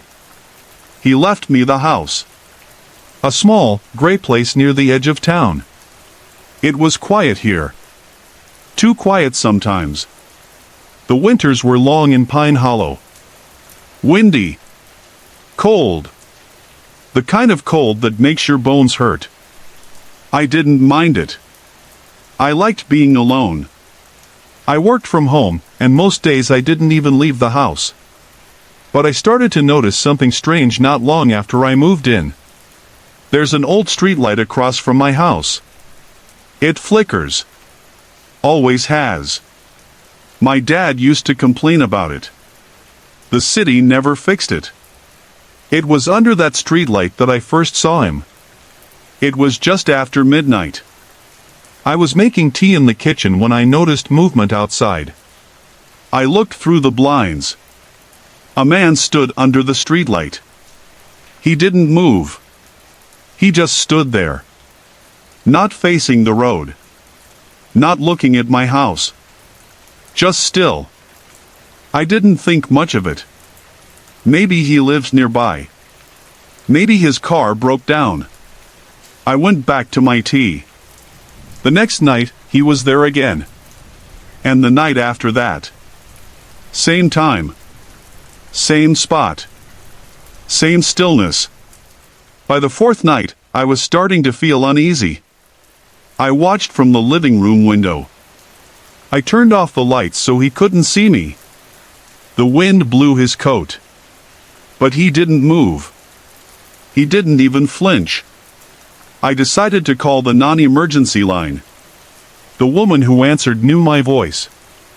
"This is Megan Carter," I said. "There's a man standing across from my house. Every night this week.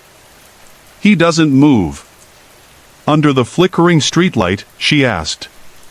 That made my skin crawl. "Yeah," I said. "You've had other calls?" She was quiet for a moment. Then she said, "Just stay inside. Lock your doors." That's all she said. I started sleeping with the curtains drawn. I didn't want to see him anymore. But I could feel him there. Even without looking. That strange feeling. Like someone's watching you, even when you're alone. One night, I woke up at 3 a.m. I didn't know why. I felt cold. Not room temperature cold. Something else. A cold that seemed to come from inside me. I checked my phone. No messages. No missed calls. Then I saw the hallway light was on. I always turn it off before bed. I got up slowly. My feet were bare on the wooden floor. It creaked. The hallway was empty. But the front door, it was unlocked. I locked it. I always lock it. I closed it and turned the lock. My hands were shaking. I looked through the peephole. The man was gone. That was the first night he didn't stand under the streetlight. The next morning, I called the sheriff's office. A deputy came by. A young guy named Officer Brooks. I told him everything. When I mentioned the streetlight, he got quiet. "You're not the first one," he said. "First one to what?" I asked. He looked at the window, like he didn't want to say it out loud. To see him. Apparently, folks in Pine Hollow have seen this man for years. Always in winter. Always under a flickering light. Never talking. Never moving. Just standing. Some say he shows up after a death in the neighborhood. Some say he only comes when someone's alone. "He doesn't do anything," Brooks said. "He just shows up." "And the door?" I asked. He didn't have an answer. That night, I stayed awake. The wind howled outside. I kept the curtains closed but sat on the couch, holding a cup of tea. I was tired. So tired.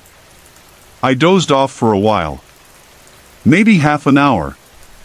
When I woke up, the tea was cold in my hands. And my front door was wide open. I stood up fast. My heart was pounding. I rushed to the door, shut it, locked it. Then I noticed something else. The streetlight wasn't flickering anymore. It was off. And the man was standing in my yard. Not across the street. Not under the light. In my yard. Still. Quiet. Closer. I backed away from the door. I didn't blink. I didn't breathe. And then, just like that, he was gone. No sound. No footsteps. Just gone. I haven't seen him since. The streetlight works perfectly now. But sometimes, I leave a light on when I sleep. And sometimes, I still check the door more than once. Have you ever seen someone where they shouldn't be? Standing just a little too still? What do you think he wanted? I moved to Pine Grove after my divorce. It's a small town in Oregon, quiet, gray, with more trees than people. I rented a little single-story house at the edge of town. It had a wood fence, cracked driveway, and a yard full of dead leaves that never seemed to go away.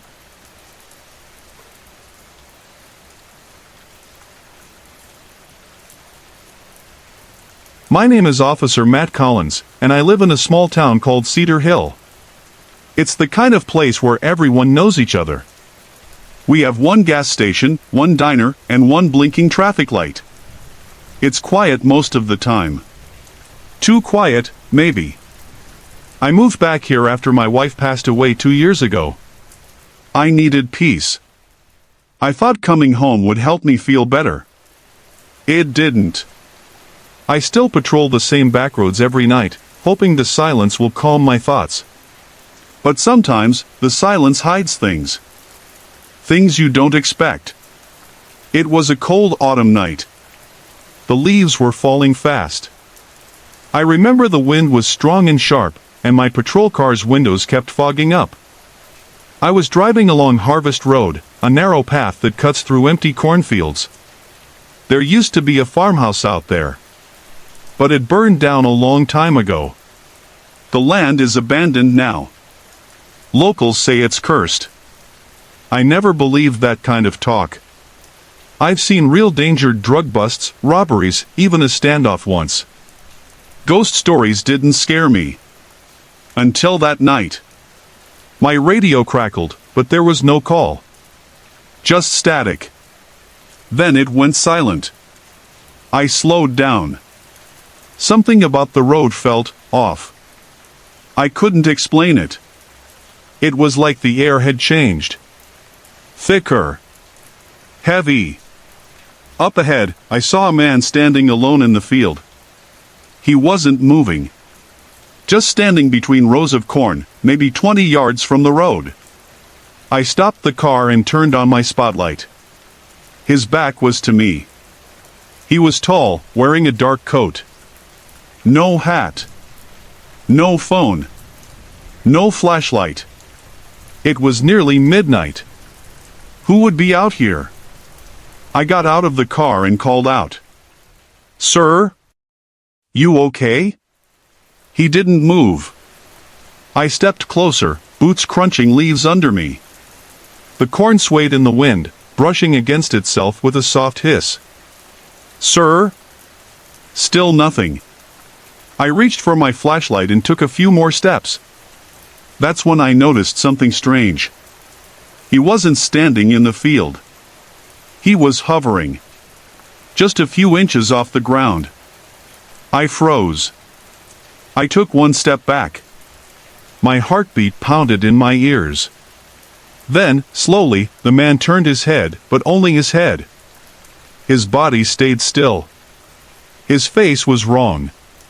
No eyes. Just smooth skin. No mouth either. Just a face like a blank mask. He stared at me, or whatever version of staring that was. And then he moved.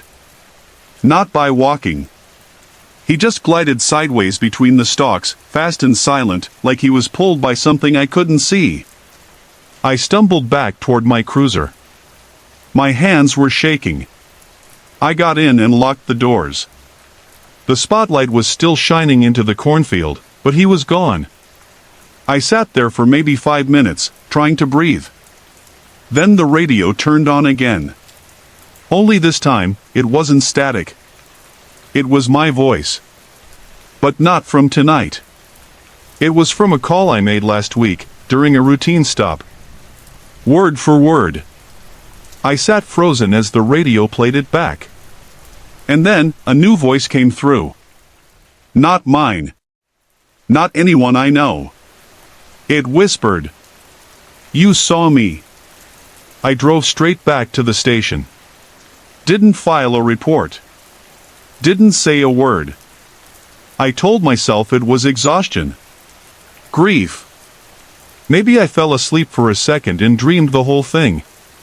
But it didn't feel like a dream. It felt real. A few days later, I drove past that road again during the day. Nothing seemed out of place. But I noticed something I hadn't seen before. At the edge of the field, near the burnt remains of the old farmhouse, was an old scarecrow. It wore the same dark coat I saw that night. But its face wasn't a burlap sack. It was smooth and blank, just like the man's face in the field. The locals say that farmhouse burned down in the 1950s. A father and his 2 kids died inside. People say the dad went crazy after losing his job. People say he still wanders the fields at night, trying to find his family. I don't know if I believe that. But I haven't driven Harvest Road since. I take the long way now. Every time. Some nights, when I can't sleep, I hear the wind outside. It whistles through the trees and rustles the leaves like footsteps in the yard. Sometimes, the static on my home police scanner picks up strange voices. Familiar ones. Ones I've heard before. Once, I heard my wife's voice. She called my name. But I know that's not possible. Right? I still wonder about that night. What would have happened if I followed him?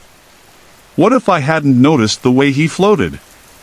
What if I didn't leave right away? Have you ever seen something you couldn't explain? Something that felt like it was meant just for you? If you ever drive through Cedar Hill, stay away from Harvest Road. And if you see someone standing in a cornfield late at night, don't stop. Hey everyone! I put a lot of effort and heart into creating these videos just for you. If you're enjoying the content, I'd love to hear from you. Drop a quick comment below and let me know where you're watching from and what time it is for you right now. Your support means the world to me, and it keeps me motivated to bring more awesome videos your way.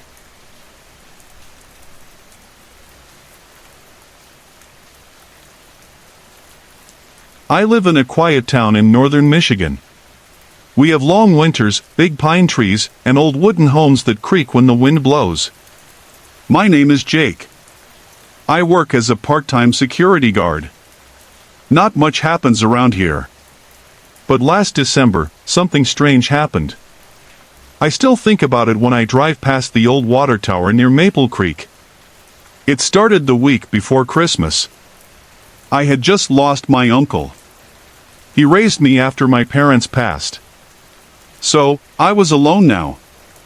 The nights felt colder than usual. My house was quiet, and I couldn't sleep. So, I took extra shifts. That Friday night, I was on patrol near the outskirts of town. There's an old water tower near the edge of the woods. The tower hasn't been used in years. But the town still keeps the area locked up. Mostly to keep kids out. I parked my truck by the fence and got out. The snow was fresh, no footprints. The wind was soft but icy. I clicked on my flashlight and did my usual walk around. It was silent, except for the wind brushing the branches. Halfway around, I saw something strange. There were prints in the snow. Bare feet. Big feet. Too big for any child. The prints led straight to the ladder that climbs the tower. The gate was still locked. I pointed my light up the tower. Nothing. I radioed it in, just to be safe. Dispatch said they hadn't sent anyone. I shrugged it off, thinking maybe I imagined it. The next night, I was back on patrol.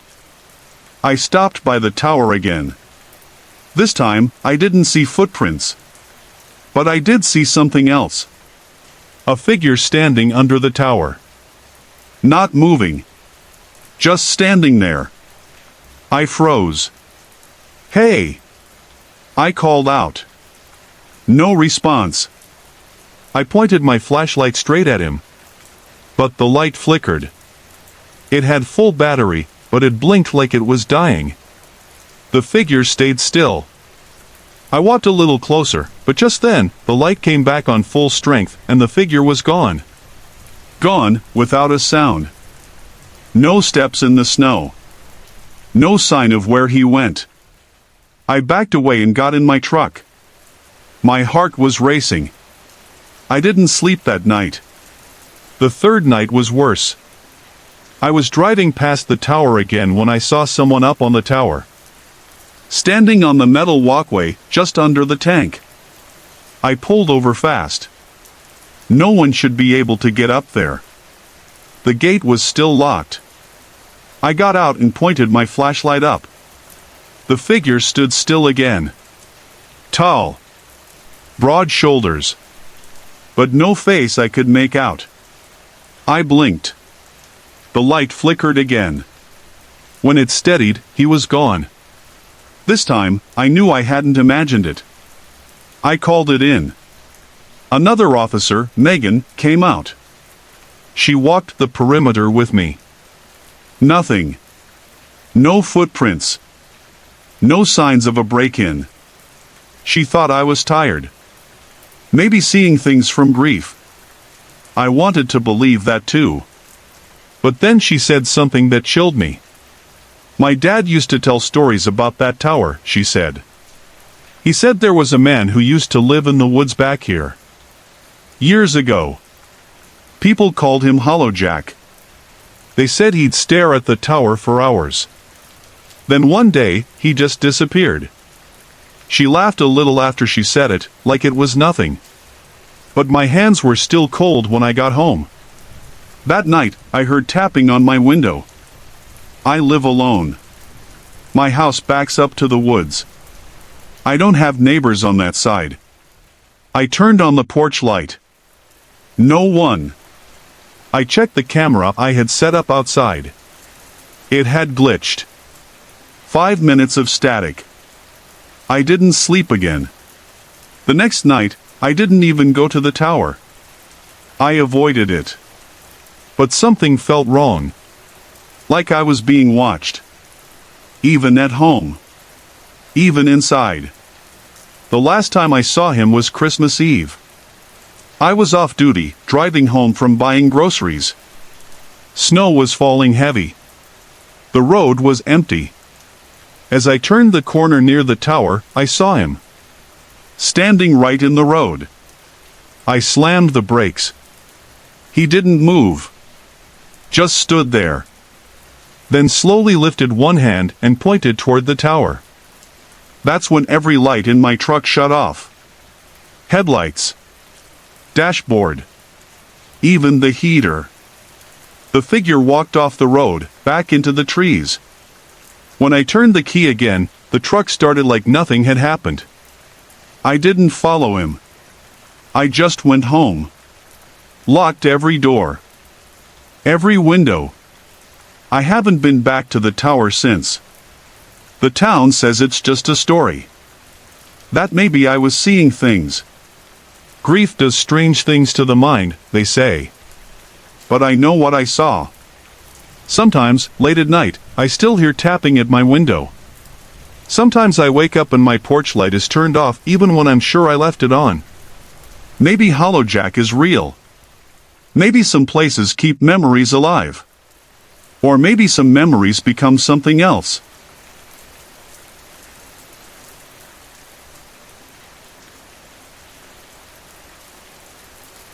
My name is Chris. I'm from a small town in Oregon called Pine Hollow. It's the kind of place where everyone knows your name, and the streets are quiet after dark. I've lived here my whole life. After my wife passed away last winter, I started working night shifts as a local patrol officer. It helped me keep busy, helped me avoid the silence of the house. There's something about this town in October that feels different. The air is cold. The leaves crunch under your boots. The streetlights flicker more often. And that year, something even stranger began. It started with the porch light at the old Sanders house. That place has been empty for years. It's a tall white house with green shutters, sitting at the edge of the woods. No one ever bought it after the Sanders couple moved away. People said the wife got sick and the husband couldn't handle the grief. One night, while on patrol, I passed by that house around 2 a.m. It was raining lightly. As I drove by, I noticed something strange. The front porch light was glowing red. It caught my eye because no one uses red porch lights in Pine Hollow. And especially not at an abandoned house. I slowed down, stopped the car, and stared at it. The light wasn't blinking. It wasn't a Halloween decoration. It was just on. Steady. Red. I stepped out of the cruiser. The air was freezing. You could smell wet leaves and hear the wind moving through the trees behind the house. I walked up the steps. Each one creaked under my boots. I knocked on the door. No answer. I tried the handle. Locked. Good. I looked through the window. The living room was dark. No signs of life. Just old furniture covered in sheets and shadows moving gently with the wind. I radioed it in, but dispatch said there were no reports or service calls from that address. I logged it and left. But the next night, the light was on again. Same time. Same house. Same red glow. This time, the door was unlocked. I paused. My hand shook a little as I opened it slowly. The air inside was colder than outside. It smelled like dust, mold, and something faintly metallic. Hello? I called. No answer. I stepped in. The floor creaked beneath me. My flashlight swept over the old walls. Everything was just as it had been before, covered, still, empty. Except one thing. On the couch sat a box. A small cardboard box with a piece of tape across the top. My name was written on it. Just, Chris. I froze. I hadn't told anyone I came here the night before. There were no cameras in the house.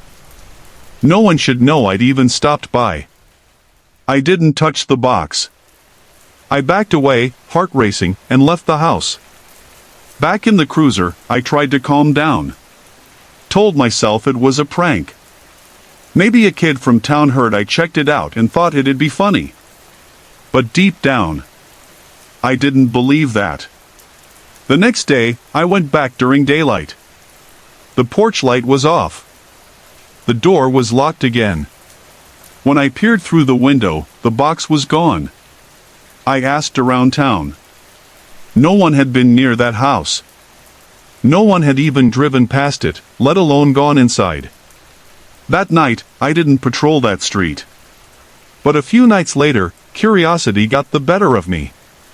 I drove past again around midnight. The red porch light was glowing once more. I didn't get out. I just sat there, watching it from my cruiser. Then, without warning, the light flickered off. Complete darkness. I swear I saw movement inside the window. A figure. Pale, still. Watching me. That was enough. I drove off and didn't look back. But it didn't end there.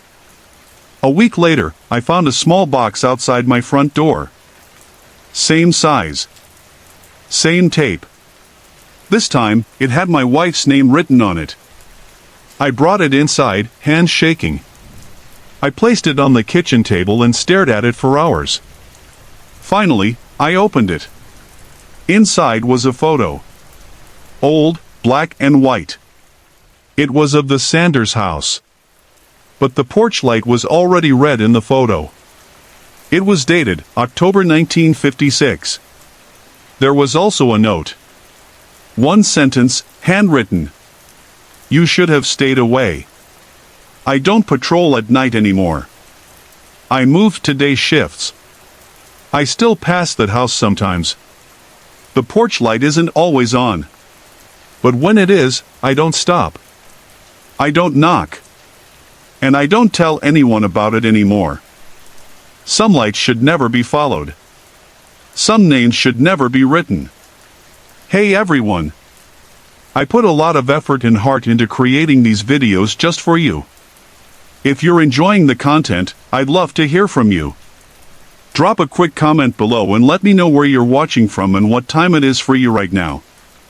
Your support means the world to me, and it keeps me motivated to bring more awesome videos your way.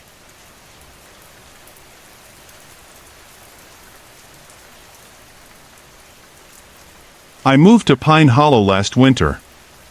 It's a small town in upstate New York, the kind where everyone knows your name. I had just left the city. I needed a break. Life had been too loud. Too fast.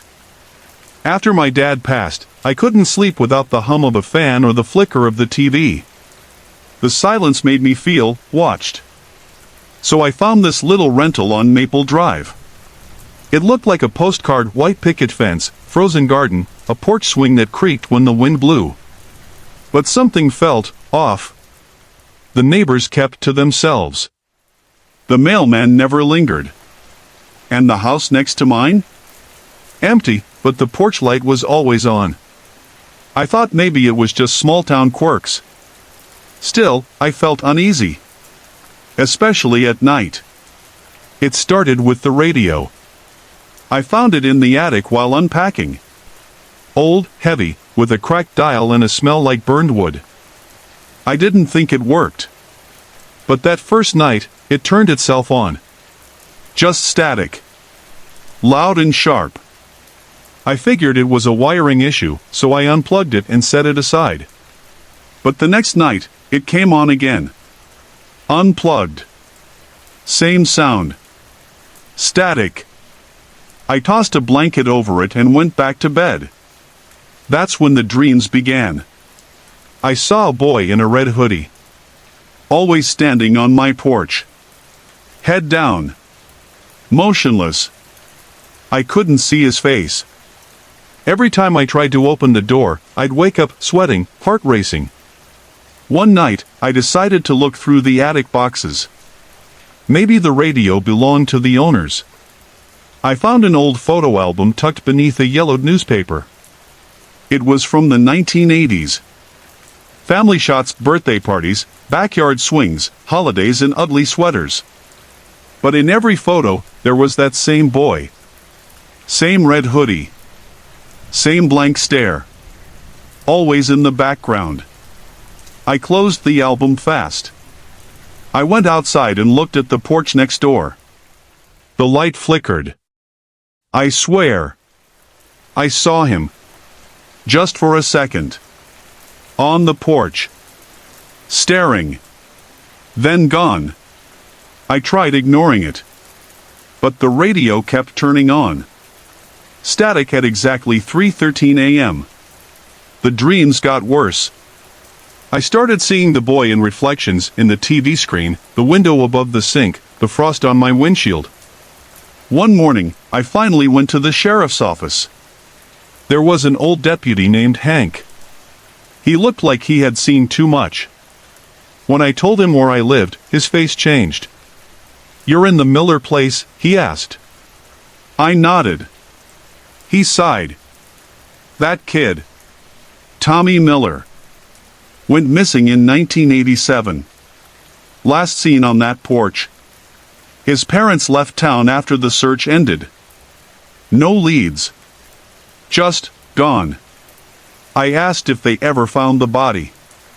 He shook his head. Weirdest part? Every tenant after them reported something. Cold spots. Static. Same time each night. But nothing ever stuck. Folks don't stay long there. I didn't know what to say. That night, I sat by the radio.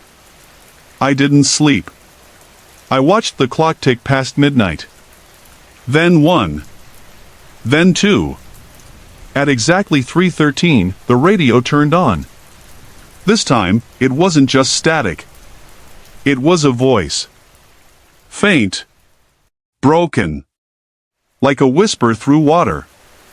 "Help me. I'm cold." I froze. My chest tightened. Then I stood and walked to the window. He was on my porch again. This time, he looked up. Just a little. His face was pale. Hollow eyes.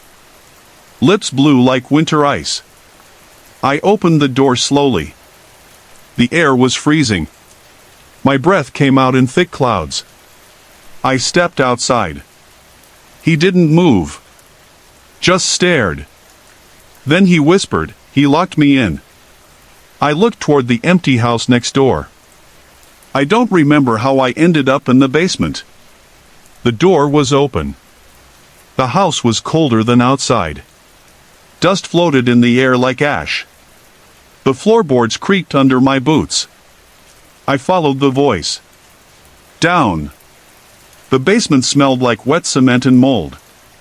There was an old wooden cabinet against the far wall, locked with a rusted chain.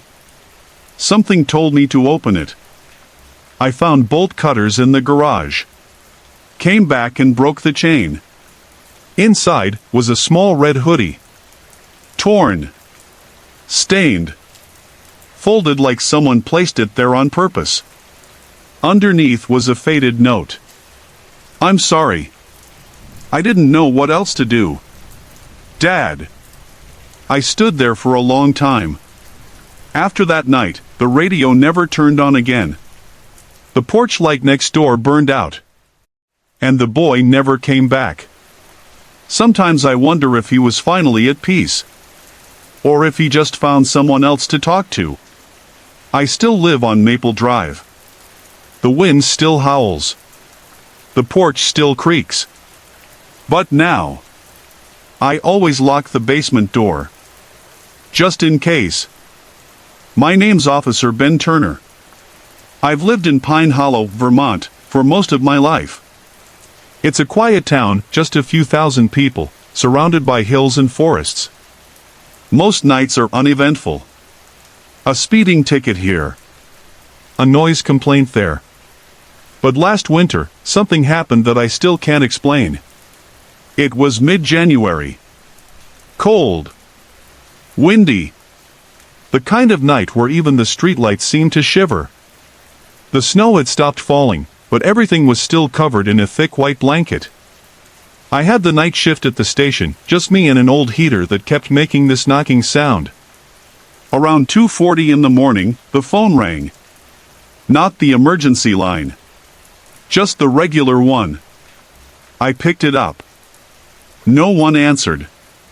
I said hello again. Nothing. Then, just before I hung up, I heard something. A whisper. "Back door, he's watching." Then the call cut out. At first, I thought maybe it was a prank. Kids in this town get bored during the winter. But something about the voice, it was shaky, scared. Real. I walked over to the back of the station. There's a narrow alley between our building and the old post office. No cameras. No lights. Just a rusted metal door we hardly ever use.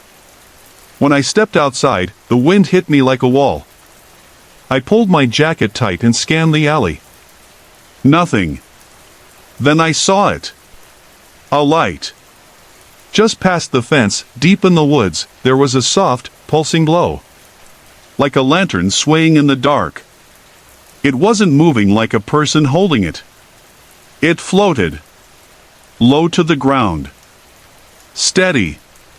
I radioed it in, just in case. No response. I tried again. Nothing but static. That's when I felt it, like someone was watching me. You ever feel that? Like your body knows before your brain does? The hairs on your arms stand up, your heart beats a little faster. I stepped back inside, locked the door, and went straight to the security monitor. The back camera feed was black. Dead. The others were working fine. Just that one. I sat down, staring at the screen. Then, the feed flickered once, just once, and I saw something. A figure. Right outside the door.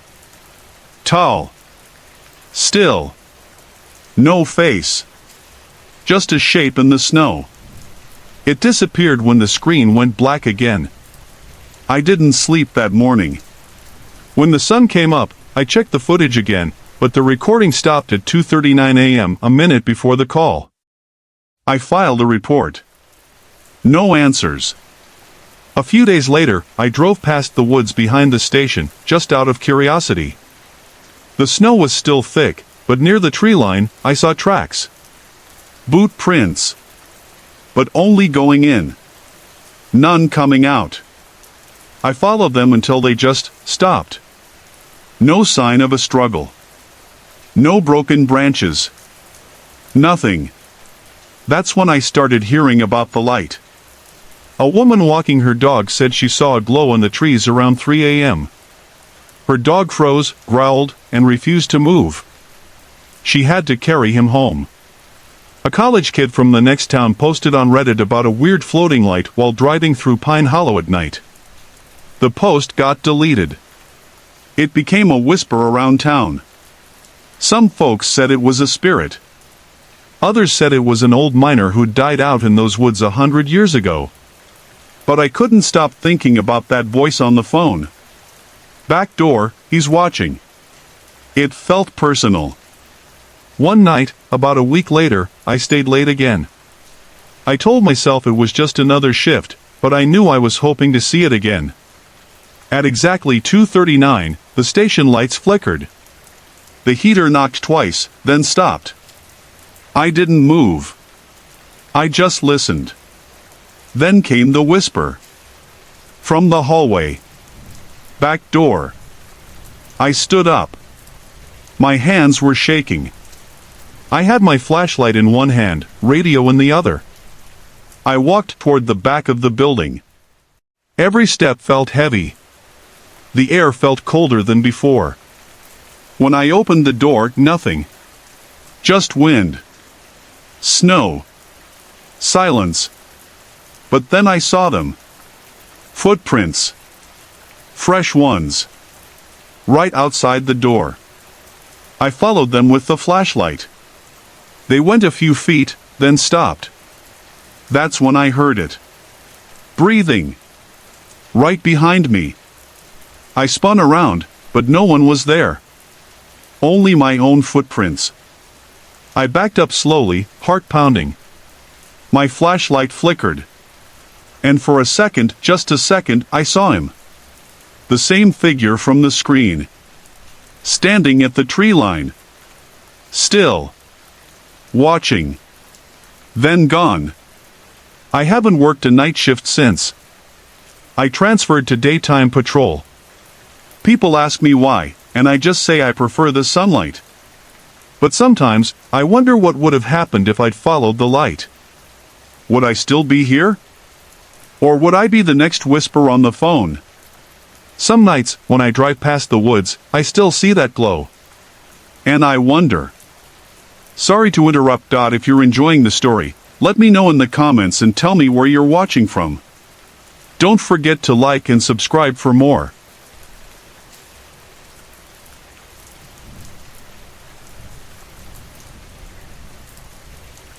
I moved to Briar Hollow after the divorce. It's a quiet town in upstate New York, with fog that hugs the trees and old wooden homes that creak even when there's no wind. I took a job as the night dispatcher for the local sheriff's office. It wasn't much, but it was peaceful, or so I thought.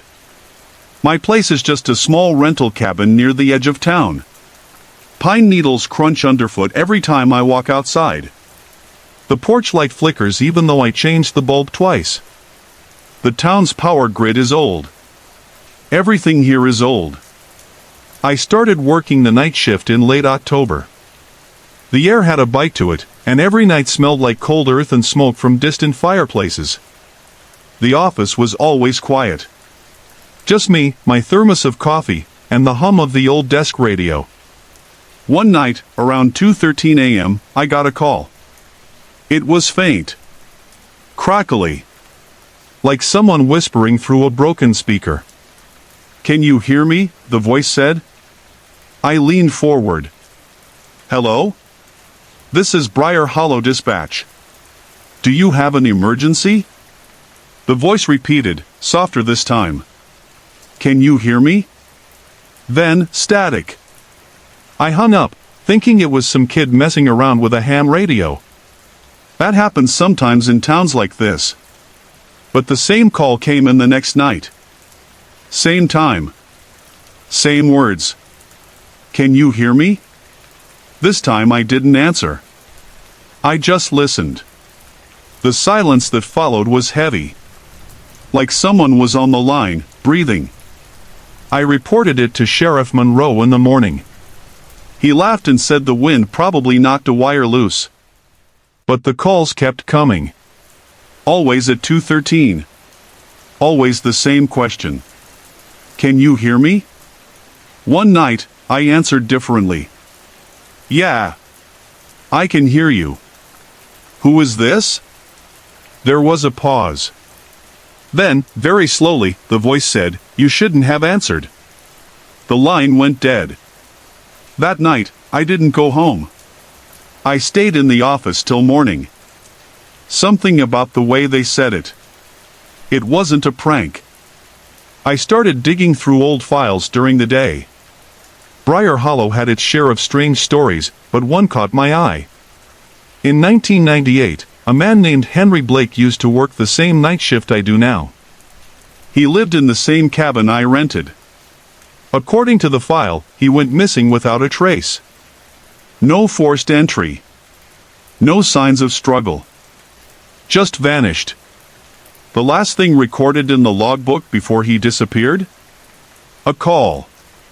2:13 a.m. Message, can you hear me? I dropped the folder. The next night, I unplugged the phone. Sat in silence. No calls. But at exactly 2:13 a.m., the radio crackled to life. I hadn't touched it. No one had. The voice came through the static. But this time, it didn't say the usual line. It said my name. Chris, can you hear me? I stared at the radio. My throat was dry. Then it said, come outside. I didn't move. The porch light began to flicker faster. Buzzing. Like it was warning me. I stayed at the desk. Then the radio spoke again. We need to talk. I'm just outside. I stood up slowly. My hand hovered over the radio's power button. Then the voice whispered, don't look out the window. Just open the door. I grabbed my coat and ran out the back instead. The cold hit me like ice water. My breath came in clouds. I looked toward the front porch, hiding behind the shed. Nothing. No one. The light above the door was glowing steady now. No flicker. No sound. I stayed outside until sunrise. When I came back in, everything was as I'd left it except the radio was off. And my thermos was open. I never opened it. That day, I went to ask the landlord if anything strange had ever happened in the cabin. He gave me a long look and said, that place has been hard to rent out. Most folks don't stay past a few months. I asked him why. He said one tenant used to leave notes scratched into the wood floor. I went home and pulled up the old carpet. There, near the bed frame, were 5 deep scratches. Words carved by hand. Don't answer. Don't listen. Don't follow. I moved the bed that night to sleep in the center of the room. I haven't answered any more calls. I unplug the radio every night. Still, at 2:13, I feel the shift. The room gets colder. The light buzzes. The air smells like old dirt and pine. And sometimes, even with everything off, I hear it. That voice. Chris, can you hear me?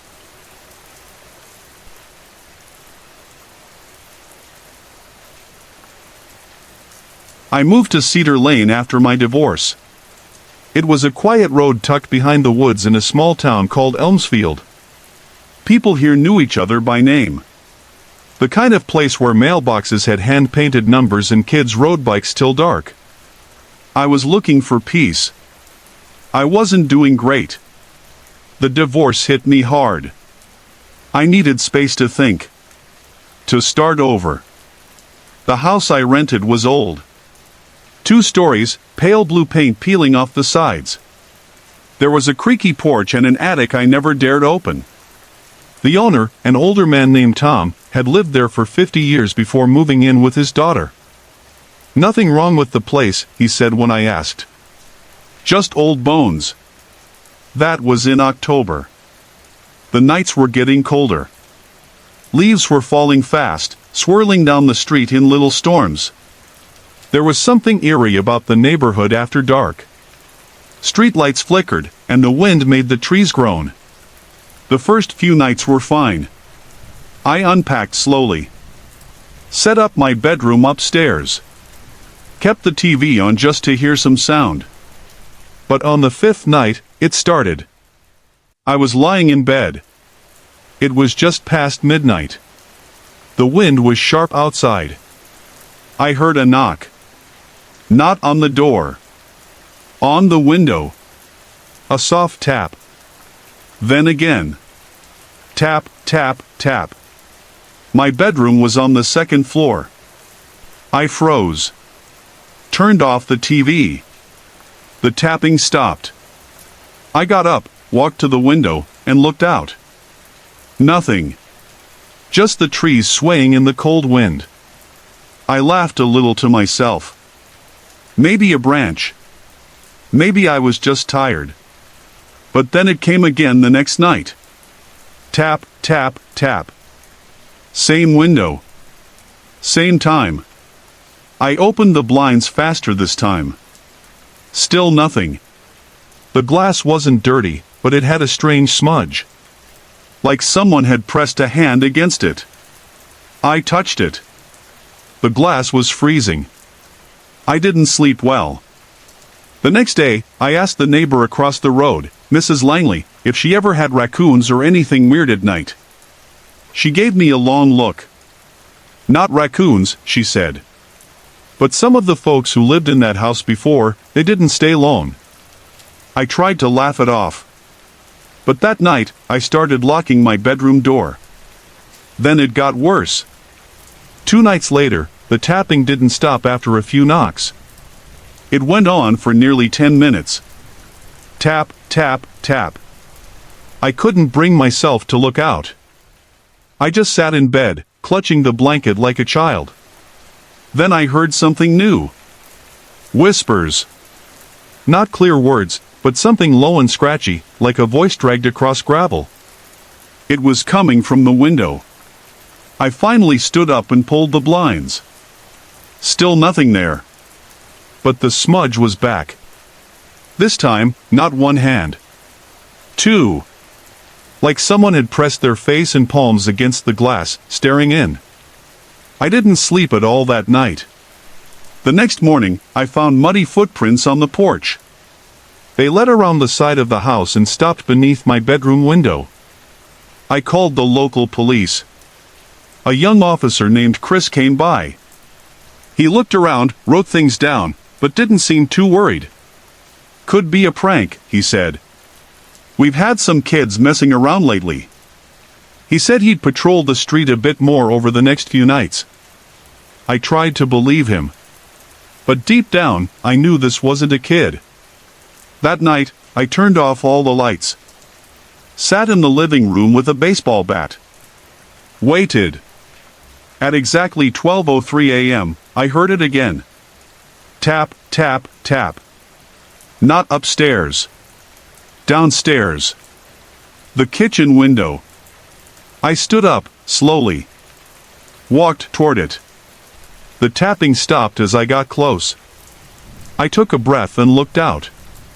There was a figure standing just beyond the window. Tall. Still. Wearing something long and dark. I couldn't see a face. Just the outline. I flipped on the porch light. No one there. I didn't sleep. Again. I started to feel like I was going crazy. I checked the windows 10 times before bed. I stopped going out. My hands were always shaking. Then, one night, it didn't tap. It knocked. Boom, boom, boom. 3 loud knocks at the front door. It was 12:03 a.m. I didn't move. Didn't breathe. The knocking came again. Boom, boom, boom. I finally crept to the door and looked through the peephole. No one was there. But when I turned on the porch light, there were muddy footprints on the doormat. Fresh. And something new. Scratched into the wood of the door were 3 words. Let me in. I left the next morning. Didn't even pack. Just grabbed my keys and drove.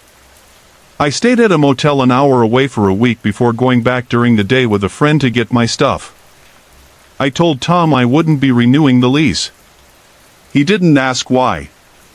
Just nodded like he knew. That house is still there.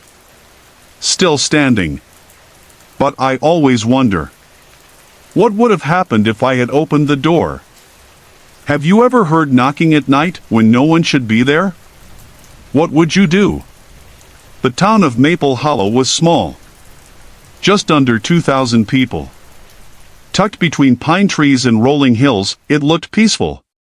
Quiet. Like nothing bad could ever happen there. Jake had lived there all his life. He was 34, divorced, and worked nights as a part-time deputy. His shift usually meant checking empty roads and listening to the old radio scanner for animal complaints or drunk drivers. That night, the air was colder than usual. The first frost had come early. Fog moved in slow and low, like a blanket spreading over the road. Jake sipped from a lukewarm coffee in his patrol car, parked near the old Weller Creek Bridge. It was a spot teens liked to dare each other to cross at night.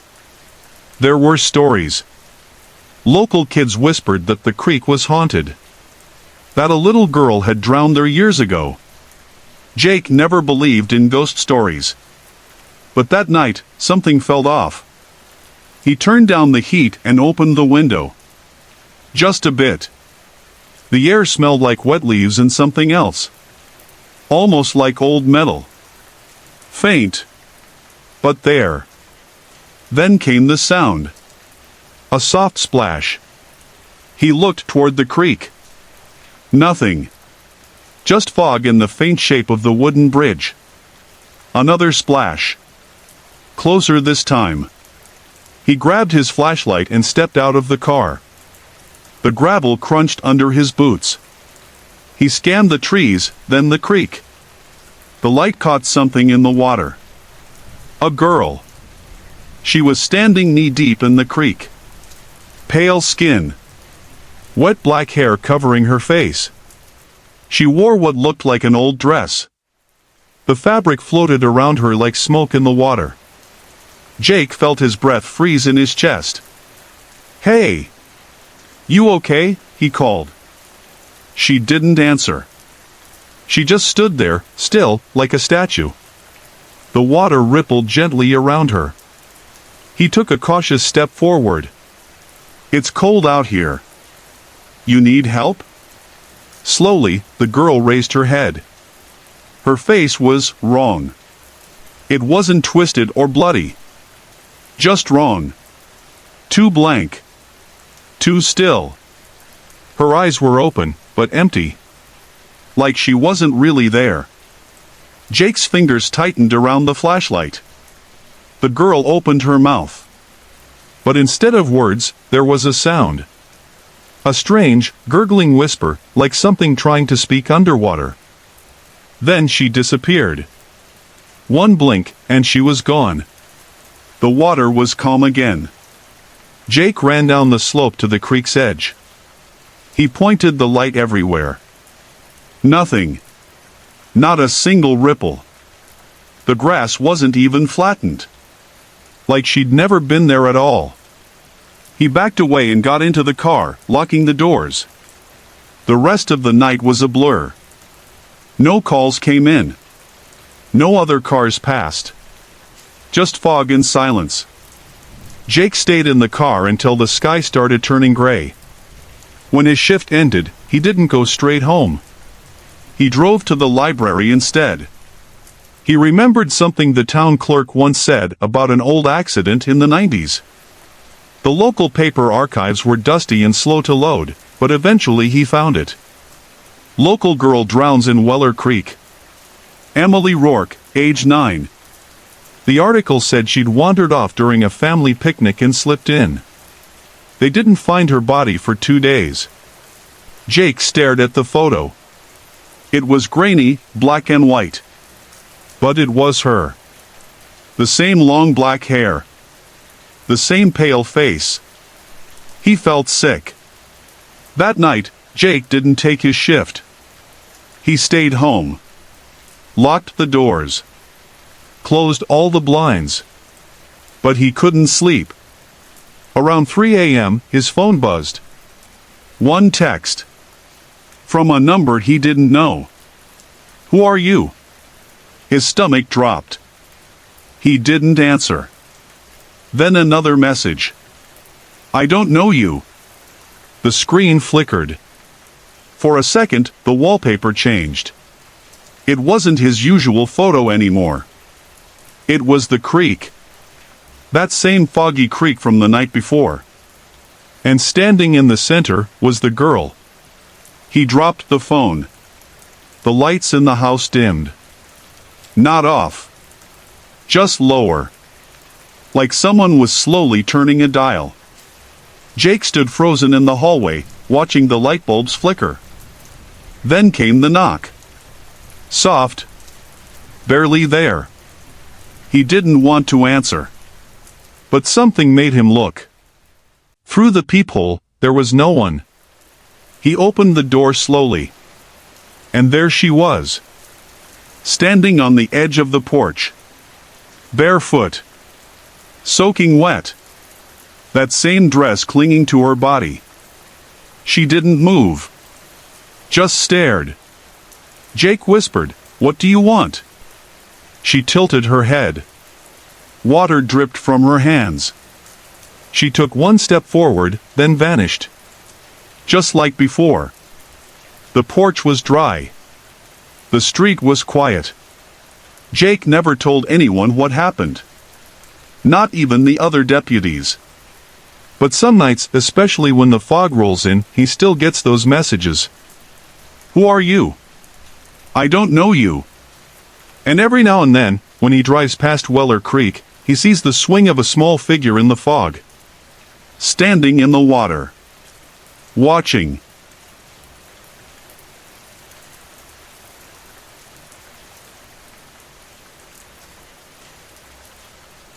I moved to Millbrook 3 months after my brother died. It was a quiet town in upstate New York. Just a few stoplights, some diners, and lots of fog. I thought the silence would help me heal. I needed to be somewhere slow, somewhere no one knew me or asked questions. I rented a small, one-story house on Cedar Lane.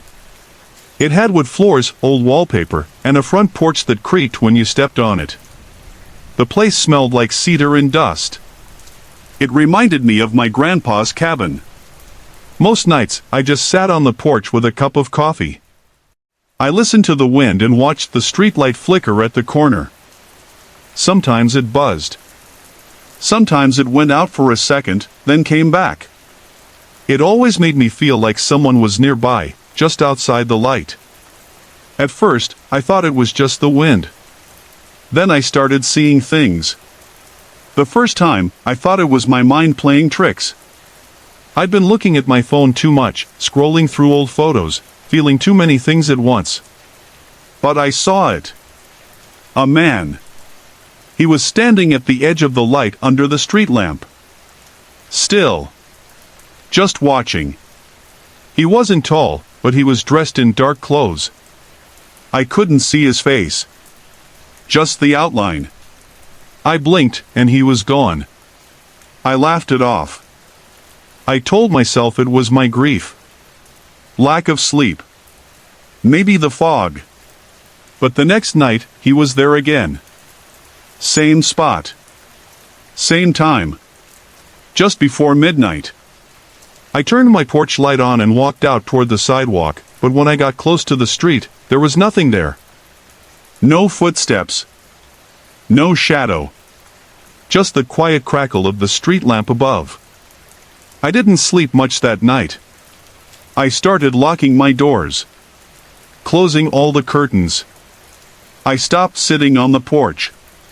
But it didn't matter. The man didn't go away. One night, I heard tapping on the back window. Not hard. Just soft enough to make me freeze.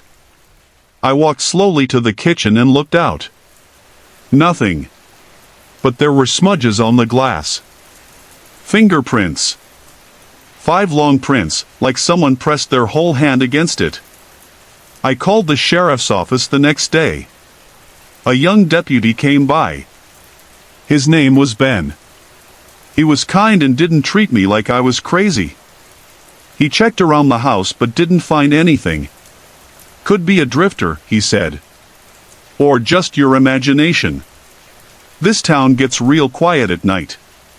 He told me to keep the lights on and call again if anything else happened. A week passed. Nothing strange.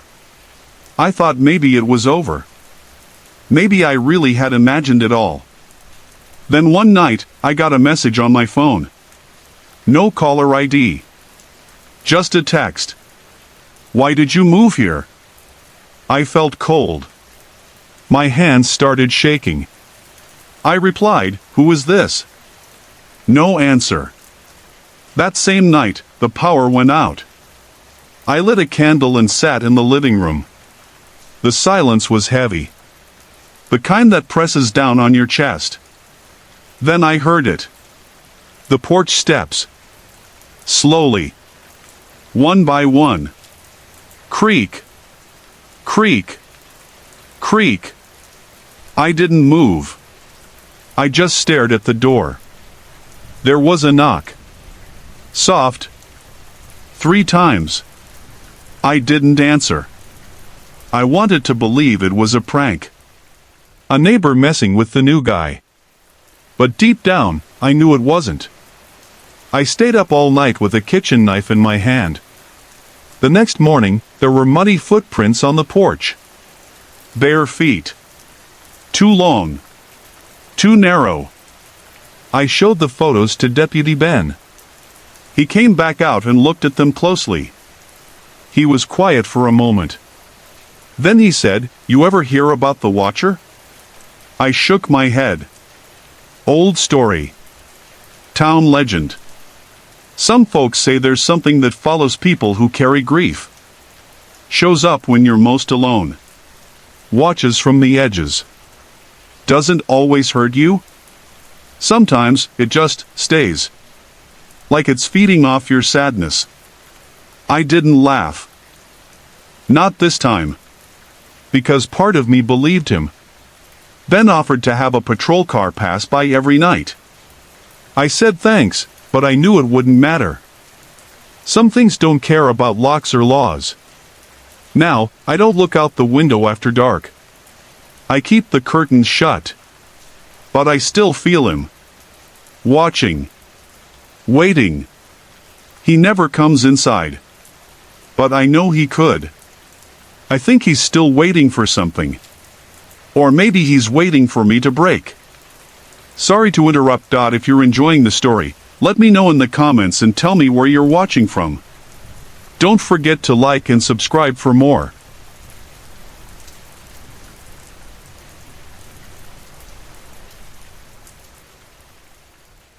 My name is Officer Chris Maynard.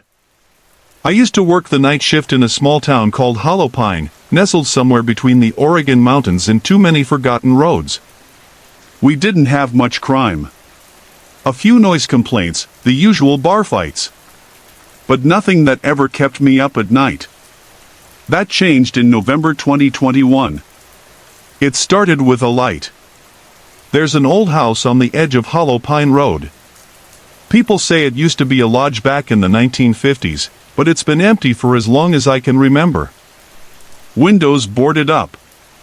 Driveway cracked and swallowed by weeds. Just another ghost from our town's past. Then one night around 2:30 a.m., dispatch called me. Unit 12, we've got a report of lights on at the Hollow Pine house. Neighbor says they've been flickering for the last hour. I paused. That place didn't even have power. But I said I'd check it out. It was cold. The kind of cold that slips through your jacket and into your bones. The road leading there was slick with old leaves and rain. My headlights barely cut through the fog. When I arrived, I killed the engine and sat for a second. The trees around the property swayed gently, their branches knocking together like old bones. In the upstairs window, a light flickered on, off, slow and steady. Like someone testing a lamp. I radioed in and stepped out. The gravel crunched under my boots. The smell of damp earth filled the air. My breath came out in soft clouds. As I got closer, I noticed something strange. There were fresh footprints leading up to the porch. Bare feet. No shoes. Just soles pressed into the muddy path. I knocked once. Then twice. Nothing. I stepped back, hand resting on my flashlight. I didn't want to draw my weapon. Not yet. That's when I heard it. A soft laugh. From inside the house. I knocked harder. This is Officer Maynard with Hollow Pine Police. Is someone in there? No answer. The front door creaked open just an inch. Enough to see the entryway inside. Dark. Dusty. But the light upstairs was still flickering. I called it in again. Dispatch said no one should be living there. No rental, no owner. No records. I was alone. I stepped inside. The floor groaned beneath me. Every step sent dust swirling through the air. I called out once more, but the silence swallowed my voice. Then I saw something that made my chest tighten. Photos. Old, faded photos lined the hallway wall. Dozens of them. All of the same man, standing on that porch, sitting in the window upstairs, walking through the yard. Each photo had the same timestamp, 3:13 a.m. Every single one. That's when I realized I'd been standing there at exactly 3:13 a.m. A soft click echoed from upstairs. The light stopped flickering. It turned off completely. I took one step toward the staircase. And the laughter started again. But this time it was right behind me. I turned fast, nobody there. Just air. Cold. Heavy. My radio crackled. Chris, do you copy? I reached for it. Yeah. I'm here. You sound off. You okay? I was about to answer when I noticed something else. My reflection. There was a mirror in the hallway. Old and cracked. But in the glass, I wasn't alone. Behind me stood a tall figure, thin, with no face, just a blur where features should be. A long black coat. Bare feet. I turned around. Nothing. I didn't wait. I backed out of that house, closed the door, and walked straight to my car. I didn't run, but my legs shook the whole way. As I drove off, the upstairs light flicked back on. The next morning, I filed a report, but no one took it seriously. Just a prank. Maybe someone messing around. The photos? Probably planted. That's what they said. But 2 weeks later, another officer, Dana Green, got the same call. She went out there. She didn't come back. They found her cruiser at the end of Hollow Pine Road. Driver's side door still open. Keys in the ignition. No sign of her. The only thing they found? A single photo. On the passenger seat. It showed Dana standing on the porch. Timestamp 3:13 a.m. I quit the force after that. Moved down south. Started a quiet life. But sometimes, I still dream about that hallway. The laughter. The reflection that wasn't mine. I keep a photo on my fridge. It's the first photo I took after leaving Hollow Pine. Just a picture of the sky and my new backyard. But when I looked closely last month, I saw something I didn't expect. A figure. Far in the trees. Tall. Blurred face. No shoes.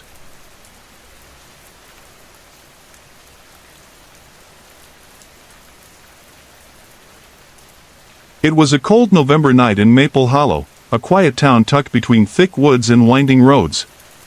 The kind of place where people still leave their doors unlocked and know their neighbors by name. Chris, a 32-year-old former Marine, worked the night shift as a police dispatcher. It was quiet most of the time. A few noise complaints.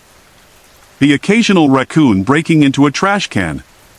But tonight, something felt different. The wind howled outside the small station building. The street lamp just beyond the window flickered every few seconds. Chris sat alone, sipping lukewarm coffee, staring at the radio. His fingers tapped lightly on the desk. He had been trying to push past some heavy thoughts lately. His mom had died 2 months ago, and the silence of the night shift only made the grief louder. At 2:17 a.m., the radio crackled. "Unit 6, come in. I need backup at 213, Pine Grove. Immediate." Chris sat up. He checked the log. There was no Unit 6 on patrol tonight. Just Officer Dana out by the highway doing a traffic sweep. He leaned into the mic. "Repeat, who is this? You're not listed on tonight's shift." Static. Then, the voice again, calm but distant. "It's Officer Holloway. I'm at 213, Pine Grove. There's a child in the basement. I need help." Chris froze. Officer Holloway had died in that house 3 years ago. A hostage situation had gone wrong. Holloway was shot while trying to rescue a kidnapped boy. The house had been empty ever since. Locals said it was haunted, but most just avoided it altogether. Chris felt the cold press against his skin. The heater hummed softly, but the chill in the room was deeper than the air. Like something unseen was watching. He hesitated, then picked up his cell and called Dana. "Hey, I just got a call on the main radio. Someone claiming to be Holloway. Said he was at 213, Pine Grove. Said there's a child in the basement." Dana was quiet. Then she whispered, "That's not funny, Chris. Don't joke like that." "I'm not joking." Another pause. "I'll check it out, but if this is some prank." "I swear it's not." He hung up. Seconds later, the radio buzzed again. "Dispatcher, it's cold here. He's still down there. I hear him crying." Chris stared at the mic. His hands shook slightly. He remembered the story. The boy they never found. He spoke softly. "Holloway, you're not really here, are you?" "Nothing." Then a whisper. "Why didn't anyone come back for him?" Chris stood up and walked to the back door. The wind was louder now, blowing leaves in small circles across the lot. He stepped outside.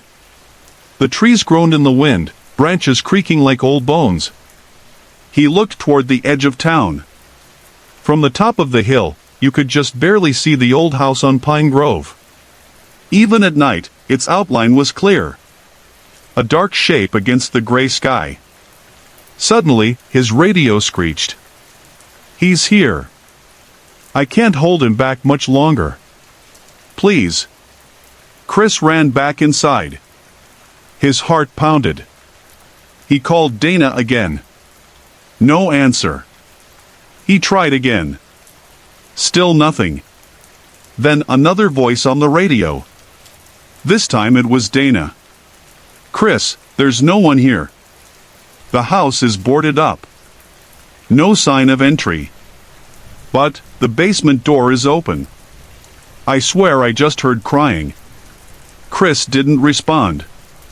The radio hissed. Then silence. Minutes passed. He tried calling her again. Nothing. The clock hit 3 a.m. And then, a final message. "Dispatcher. He's not a child. He never was." The line went dead. Chris sat in stunned silence. The room felt darker. The light above him buzzed, then popped. Out. He stared at the dead radio. Somewhere in the building, a faint scratching sound began, like nails against wood. He turned around. The back door was open. But no wind blew in. Only the cold. Red triangle pointed down. That was Chris's last night as a dispatcher. He quit the next morning. Moved 2 towns over. Never spoke of it again. But to this day, people in Maple Hollow say the old house on Pine Grove isn't empty. They say you can still hear a voice over the police radio around 3 a.m. A voice calling for help. A voice asking, why didn't anyone come back for me?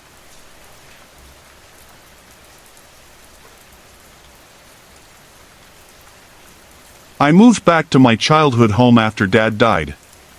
It was a small 2-bedroom house in Ash Hollow, a quiet little town in Michigan. Cold air moved through the trees like whispers. Every street had a story. Every porch light flickered like a memory. The house was old. Wood creaked when I walked. The air smelled like dust and pine cleaner. I hadn't been back in over 10 years, but nothing had changed. I came alone.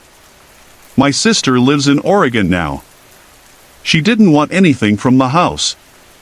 Just sell it, she had said. But I didn't. I couldn't.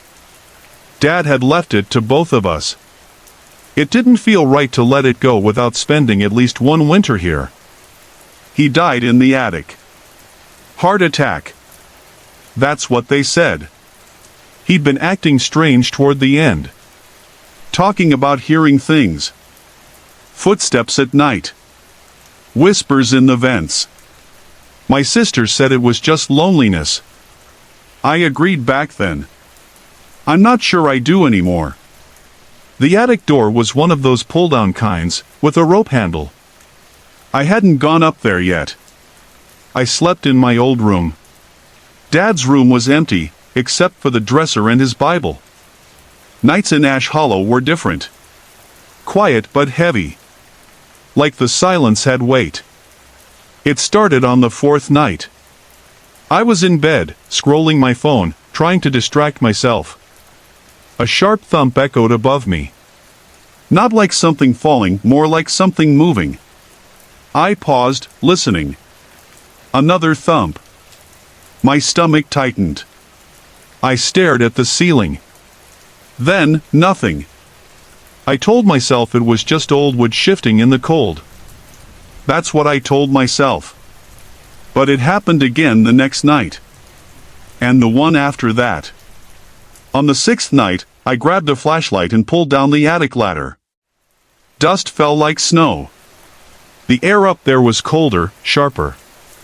I had to duck as I climbed. It was mostly boxes, Christmas stuff, old furniture, photo albums. And something else. In the far corner, near the insulation, was a sleeping bag. Next to it, empty cans, water bottles, a small pocket radio, and a notebook. The sleeping bag was still warm. I backed down the ladder slowly, heart pounding. Someone had been living up there. I called the sheriff's office. Deputy Miller showed up an hour later. He was a local. Grew up a few streets over. He searched the attic with me. It's probably a drifter, he said. We've had a couple folks squatting in town since the mill closed. He took the notebook. Promised to look into it. Said to lock my doors. I nodded, but I couldn't sleep that night.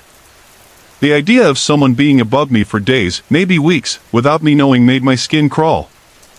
I set up a baby monitor in the attic. My sister mailed it years ago when her kid was born, and I'd never thrown it out. I put the receiver on my nightstand. That night, I left the attic door closed but unlocked. At 3:17 a.m., I heard static. Then breathing. Then, a voice. It was low. Raspy. Like dry leaves being crushed. She still cries in the walls, it said.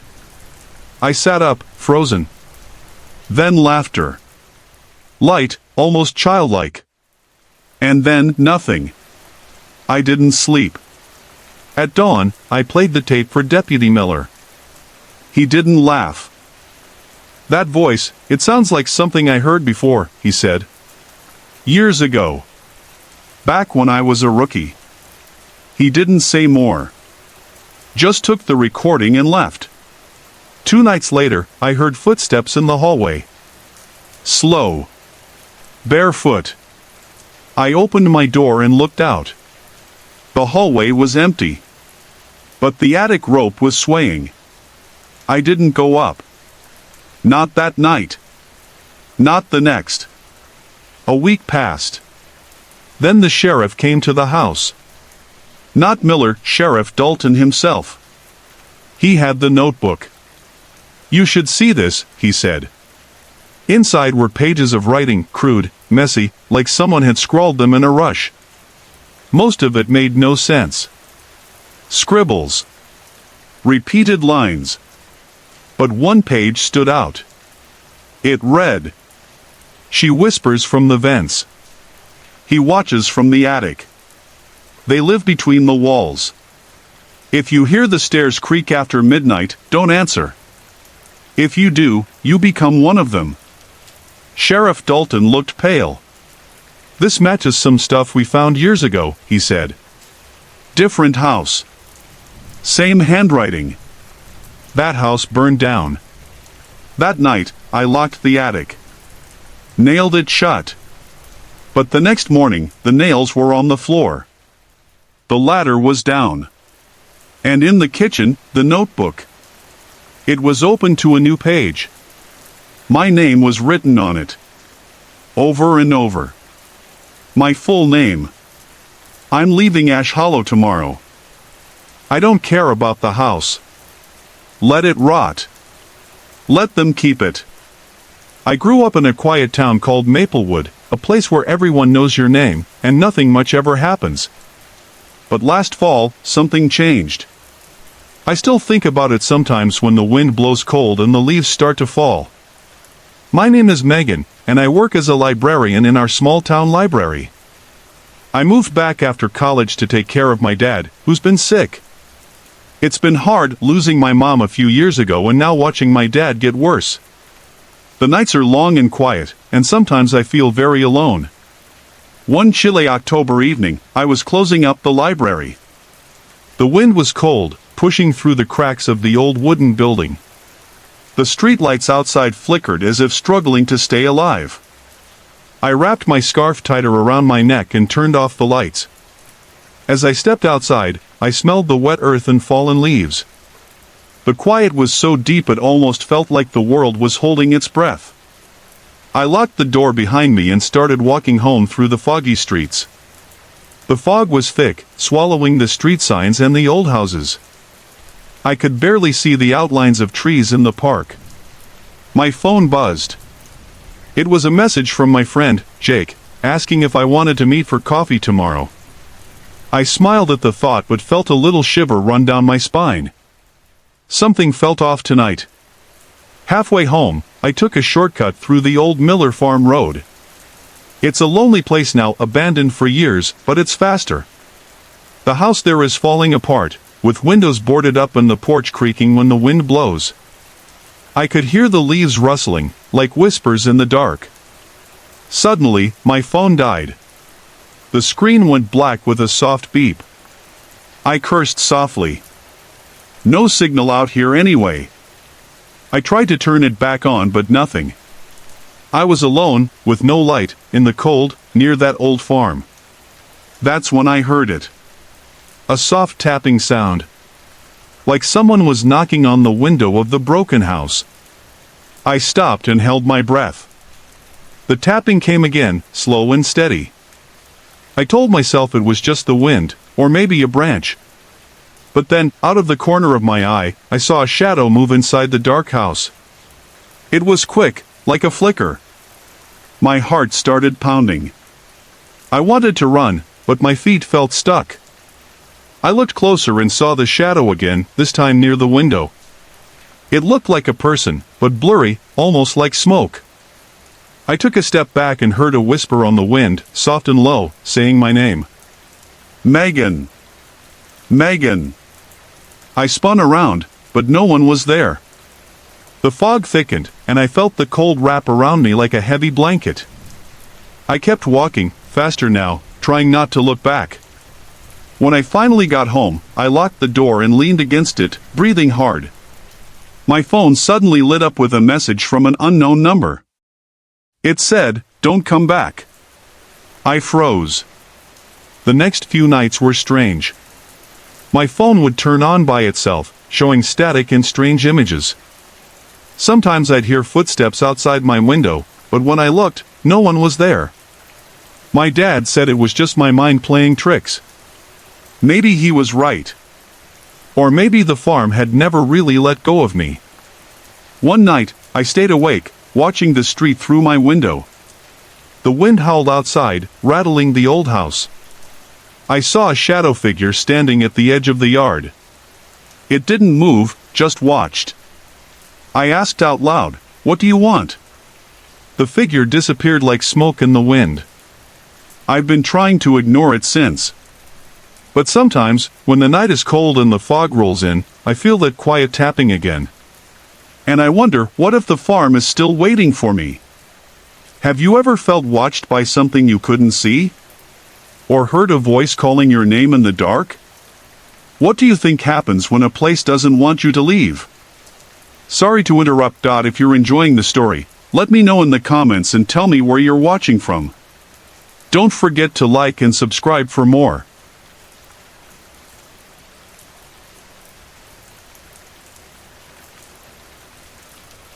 I moved to a small town called Maplewood last fall. It's the kind of place where everyone knows your name, and the streets are lined with old wooden houses. Some of them creak and groan when the wind blows just right. The air smells of wet leaves and pine, and in the fall, the nights get cold quickly. I liked it there. It felt peaceful. I'm Jake, and I work as a night security officer at the town's library. The library is an old brick building with high windows and a heavy wooden door. It sits on the edge of a quiet neighborhood where the streetlights flicker like they don't want to stay on. I like the job, it's calm, and I get to read sometimes when things are slow. But moving here wasn't easy for me. I had lost my wife a year before, and the grief followed me everywhere. Maplewood was supposed to help me start fresh, but sometimes, the quiet made my mind louder. I stayed away from social media and my phone a lot. Technology felt like it made the world too close, too fast. One October night, I was doing my usual rounds at the library. The windows rattled softly with the autumn wind, and outside, the street was covered with fallen leaves. The smell of damp earth and wood smoke from nearby fireplaces filled the air. It was just past 10 p.m., and the fog was rolling in thick from the forest nearby. I heard a strange tapping sound coming from the back room, where old books were kept. It was slow and uneven, like someone knocking nervously on a door. I told myself it was probably just the wind or a branch hitting the window. But I still walked carefully toward the sound. When I got to the room, the door was closed, but the handle was cold to the touch. I opened it slowly. Inside, the old bookshelves cast tall shadows under the dim light. The tapping stopped. The room smelled like old paper and dust. Suddenly, the lights flickered once, then went out. I stood in darkness, heart beating a little faster. My phone was in my pocket, but I didn't want to pull it out. Instead, I waited. The lights came back on a moment later. That's when I saw it, just a shadow on the far wall. It wasn't the shape of any person I knew. It was tall and thin, and it seemed to move even though there was no wind. The shadow flickered, as if it didn't want to be noticed. I froze. The tapping started again, this time coming from the old wooden floor beneath my feet. It sounded like footsteps, but no one was there. I tried to tell myself it was just my imagination, but something deep inside me knew otherwise. I decided to leave the room and head back to the main hall. As I walked out, the shadow disappeared. The library was quiet again, but the air felt colder. I could see my breath in the dim light. That night, I kept thinking about the shadow figure. I wondered if the old stories I had heard about Maplewood were true. Some townspeople talked about a spirit that haunted the library, something that showed up every autumn when the nights grew long and dark. Over the next few days, strange things kept happening. My phone screen would light up on its own, showing static or old pictures I didn't recognize. I'd hear whispers in empty rooms and feel like someone was watching me, even when I was alone. I told my manager about it, but he just laughed and said old buildings have old spirits. He called it the library ghost and said I should just ignore it. But ignoring it wasn't easy. One evening, I brought my friend Megan with me to work. She didn't believe in ghosts. As we walked through the stacks, a cold breeze brushed past us, though all the windows were closed. Megan shivered and whispered, "Did you feel that?" Suddenly, the lights flickered again. The shadow appeared, taller this time, stretching across the walls like a dark hand reaching for us. Megan grabbed my arm. I told her to stay calm and we hurried out. After that night, I started researching the history of the library. I found out it used to be a schoolhouse, and many years ago, a young boy disappeared there without a trace. People said his spirit never left. I thought maybe the shadow was him, trying to be seen, trying to tell a story that no one heard. One late night, as the fog rolled in heavier than ever, I stayed in the library alone. The tapping started again, soft and slow. I followed the sound to the old floorboards near the back room. There, I found a small music box lying on the floor. It was old and covered in dust, but when I wound it up, a haunting melody played, a song I couldn't forget. The lights dimmed, and the shadow appeared once more, standing quietly by the wall. I didn't feel fear this time. Instead, I felt a sad loneliness. The shadow seemed trapped between worlds, waiting for someone to remember. I left the music box on the floor and whispered, "I see you." Since then, the tapping has stopped. The shadow hasn't appeared again. But sometimes, when I walk past the library at night, I catch a glimpse of that tall, thin figure in the fog. And I wonder, what story does it want to tell? What does it hope I remember? Have you ever felt a presence when no one else was around? What do you think the shadow wanted from me?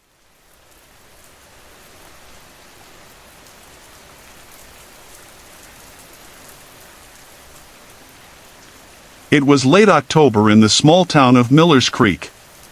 The air was cold and sharp, like it cut through your skin. Leaves rustled in the wind, and the streetlights flickered as if they were tired of shining. Jake lived alone in an old wooden house at the edge of town. The house creaked with every breeze, and the floorboards whispered stories from long ago. Jake had moved there a few months after his wife passed away. He was still learning how to live with the quiet. Some nights, the silence felt heavy. Like the house was holding its breath. Jake worked at the local fire station, and his shifts often left him tired. When he came home, he liked to sit by the fireplace and scroll through his phone. But lately, his phone had been acting strange. It would turn on by itself, show strange messages with no sender, and sometimes a shadow flickered just behind the screen. Jake told himself it was just a glitch or his tired mind playing tricks. One night, after a late shift, Jake felt especially alone. The wind was howling outside, shaking the windows. He made a cup of coffee and sat down, trying to forget the chill in his bones. Suddenly, his phone lit up. A new message popped up. It was just one word, "Watch." Jake frowned and looked around his quiet living room. The fire flickered. Outside, the fog rolled in thicker, blurring the streetlights. He tapped the message, but nothing happened. Then, the lights in the house flickered and went out. Darkness wrapped around him like a heavy blanket. His heart pounded. The phone screen glowed in the dark. Another message appeared, "Look behind you." Jake spun around. Nothing. Just the old rocking chair swaying slowly by the window. He tried to call his friend, but the phone died suddenly. No signal. A cold breeze brushed past him, even though all the windows were shut. He felt a chill run down his spine. Slowly, a shadow moved across the wall. It wasn't the rocking chair or anything in the room. It looked like a person, tall and thin, but it vanished when Jake blinked. He wanted to run, but his legs felt frozen. His breathing grew heavy. Then the phone lit up again, but this time it showed a face. A pale face with dark eyes staring right at him. The screen cracked as if someone was trying to break through. Jake dropped the phone, and it hit the floor with a sharp crack. The room grew cold, the air thick with the smell of damp earth and old wood. He grabbed a flashlight and ran outside. The fog swallowed him whole, and every step felt louder than the last. In the distance, he heard whispers. Voices calling his name, soft but urgent. Jake stopped. Was someone there? Or was it the wind playing tricks again? He shone his light toward the old barn at the end of his property. The door creaked open slowly, though he was sure he had closed it. He stepped forward, heart pounding. Inside the barn, the air was heavy and smelled like rust and decay. On the floor lay an old music box, its lid open. Soft notes played, but Jake had never heard it before. Suddenly, the shadows in the barn stretched and twisted, forming shapes that looked almost human. Jake felt a cold hand on his shoulder. He spun around, but no one was there. He ran back to the house, slammed the door, and locked it tight. All night, he heard footsteps on the roof, whispers outside his window, and the faint sound of the music box playing. When morning came, the sun cut through the fog, and the house seemed normal again. Jake found the music box on his kitchen table, where he hadn't left it. He picked it up carefully, and the lid snapped shut on its own. Was it a dream? A trick of the mind? Or something more? Jake never found out. But sometimes, when the wind is just right, and the streetlights flicker, he still hears the soft music playing. What would you do if your own phone started to haunt you? Have you ever felt a presence when no one else was around?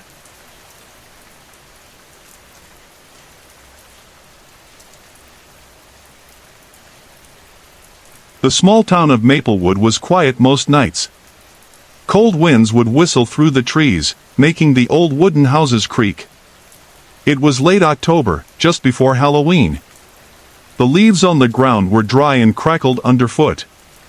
Streetlights flickered here and there, casting long shadows on the empty streets. A soft fog rolled in, blurring the edges of the houses and making everything look a little dreamlike. Jake lived alone in a little house at the end of Maple Street. He had moved there 6 months ago after a hard year. His wife had passed away suddenly, and the quiet town was supposed to help him heal. But instead, he felt more alone than ever. Jake wasn't used to silence or the cold. His days were filled with fixing the house and trying to stay busy, but at night, his thoughts got louder. One night, Jake was sitting on his porch, wrapped in a thick sweater. The cold air smelled like wet leaves and wood smoke. His phone buzzed softly in his pocket. It was a message from his sister, asking if he was okay. He smiled a little, thankful for the company. But just as he was about to reply, the screen flickered. The phone shut off without warning. Jake frowned and tried turning it back on. Nothing. The screen stayed black. He tapped the phone a few times, but it didn't work. The house behind him was quiet except for the soft creak of the porch swing moving in the wind. He walked inside and checked the power. Everything seemed fine. The lights were on, and his laptop was charging. Still, the phone stayed dead. He put it down and tried to ignore the small knot of worry growing in his chest. The next day, Jake noticed something strange. His laptop's screen would glitch sometimes. At first, it was just a flicker, but then, strange shapes started to appear. Shadows that weren't there before. Faces that disappeared when he blinked. The sound of faint whispers sometimes came from the speakers, but when he looked, no one was around. Jake told himself it was just stress. He was tired, and his mind was playing tricks. But every night, the glitches grew worse. The shadows seemed to move closer. One evening, as he was watching an old movie, the power suddenly went out. The room went pitch black except for the light from his laptop screen. On the screen, a message appeared, typed slowly, "Why won't you answer me, Jake?" Jake's heart raced. He wasn't sure if he should be scared or confused. Who was typing? He moved his hand to close the laptop, but the screen froze. The whispers grew louder, and the shadows in the room seemed to stretch and twist. Suddenly, a cold breeze swept through the room. Jake shivered, but the windows were closed. The air smelled of damp earth and something faintly metallic. He heard a soft tapping at the door, like fingers drumming a slow rhythm. He stood up and opened the door. No one was there. The street was empty, but the fog had thickened. A shape moved quickly just out of sight, a dark figure, tall and thin. Jake blinked, and it was gone. He locked the door and went back inside. His hands trembled. He sat down and tried to breathe slowly. "It's just your mind," he told himself. "You're safe." But the laptop screen lit up again. Another message appeared, "I'm still here." Jake didn't reply. Instead, he unplugged the laptop and closed it. He looked around the room. The shadows seemed to gather near the corners. He could almost feel eyes watching him. That night, Jake barely slept. Every time he closed his eyes, he saw the dark figure standing at the foot of his bed. Sometimes, it seemed to whisper his name. Other times, it just watched silently. The next morning, Jake went to the local diner. He told Megan, the waitress, about the strange things happening. She nodded slowly and said, "Maplewood has its stories. Old legends about shadows that follow people who are lonely. They say if you listen too closely, they'll pull you in." Jake wasn't sure if he believed in ghosts or legends. But the feeling of being watched didn't leave him. He decided to try something. He took an old music box he found in the attic and placed it on his desk.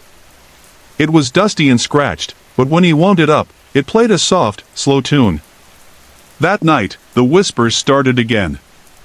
But this time, the music box played along. The shadows moved with the melody, swirling gently around the room. Jake felt a strange calm, like the music kept the darkness at bay. Days passed, and the phone turned back on. The laptop stopped glitching. The figure never appeared again. But sometimes, late at night, Jake would hear the music box playing softly, even when it wasn't wound up. And he would wonder if the shadows were still watching, waiting just beyond the light. What do you think happened to Jake in that quiet town? Have you ever felt like something unseen was near you in the dark? Sometimes, the things we don't see can scare us the most. Hey everyone! I put a lot of effort and heart into creating these videos just for you. If you're enjoying the content, I'd love to hear from you. Drop a quick comment below and let me know where you're watching from and what time it is for you right now. Your support means the world to me, and it keeps me motivated to bring more awesome videos your way.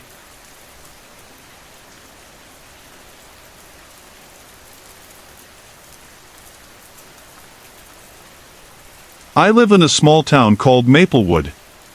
It's the kind of place where everyone knows each other. The streets are quiet, especially at night. The air often smells like wet leaves and wood smoke.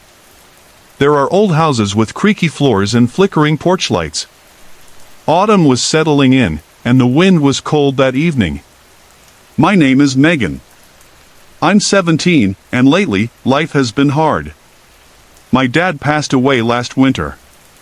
Since then, I've felt more alone. School feels heavy. I often sit in my room scrolling on my phone, trying to distract myself, but sometimes even social media feels empty. My best friend moved away, so nights get quiet. One night in early October, the power went out in our neighborhood. I was sitting on my bed, the room lit only by the orange glow of my phone screen. Outside, the wind rattled the old windows, and the street lamp across the road flickered weakly. I heard a soft tapping noise at my window. At first, I thought it was just a branch scraping, but it came again, 3 slow taps, then a pause, then one more tap. Curious but a little nervous, I turned off my phone and went to the window. Peering out, all I saw was thick fog rolling down the street, and empty shadows moving with the wind. No one was there. I told myself it was nothing. The next night, the tapping came again. This time, it was louder and closer. I didn't answer the window. Instead, I shut the curtains tight and sat back on my bed, heart racing. That week, strange things started happening. My phone would show strange messages from unknown numbers. Mostly blank texts, but sometimes just a single word like watch or leave. I checked my social media accounts, nothing seemed hacked, but I couldn't shake the feeling that someone was watching me. One evening, my mom asked if I wanted to walk the dog with her. It was late and chilly. We walked down the foggy street, the crunch of fallen leaves beneath our feet. The streetlights buzzed and flickered. The air smelled damp and cold. Suddenly, a figure appeared at the edge of the fog. Just a shadowy shape, too dark to make out features. My mom didn't see it, but I froze. The figure didn't move, just stood there, staring. When I blinked, it was gone. Back at home, I told my mom about the shadow. She smiled and said it was probably just my imagination. But I wasn't so sure. Days passed, and the tapping returned, now at both my bedroom window and the back door. I started sleeping with a small flashlight nearby. One night, the power went out again. This time, the tapping turned to knocking, slow, heavy knocks at the door. I didn't want to look, but I had to know. Gathering courage, I turned on my flashlight and opened the door just a crack. No one was there. Just the cold wind and a single wet leaf on the porch. The next morning, I found an old, rusty key on the doorstep. I didn't know where it belonged. When I picked it up, I felt a chill run down my spine. Curious, I took the key to my dad's old workshop in the backyard. It had been locked for months since he died. The door was sturdy, but the key fit perfectly. Inside, the air was thick with dust and the smell of old wood. I found an old music box on a shelf. It was beautiful but worn. When I wound it up, it played a soft, haunting melody. As the tune filled the room, I thought I saw shadows moving in the corners. I quickly shut the box and left the workshop. That night, my phone buzzed again. A message popped up, "Listen." I played the music box's melody on my phone. Then, from outside my window, I heard the same tune faintly playing. I didn't sleep that night. In the following days, the shadow figure appeared more often near my house. Sometimes outside my window, sometimes just visible from the corner of my eye. The tapping and knocking never stopped. I wondered if it was my dad somehow trying to reach out, or maybe something else. One evening, I asked my mom if she believed in ghosts. She looked at me with kind eyes and said, "I think sometimes things don't leave us so easily." I asked myself, was this figure a sign or a warning? What would you do if you heard strange knocks in the dark? Would you open the door, or stay safe inside? Have you ever felt like someone or something was watching you when no one else was around? Hey everyone! I put a lot of effort and heart into creating these videos just for you. If you're enjoying the content, I'd love to hear from you. Drop a quick comment below and let me know where you're watching from and what time it is for you right now. Your support means the world to me, and it keeps me motivated to bring more awesome videos your way.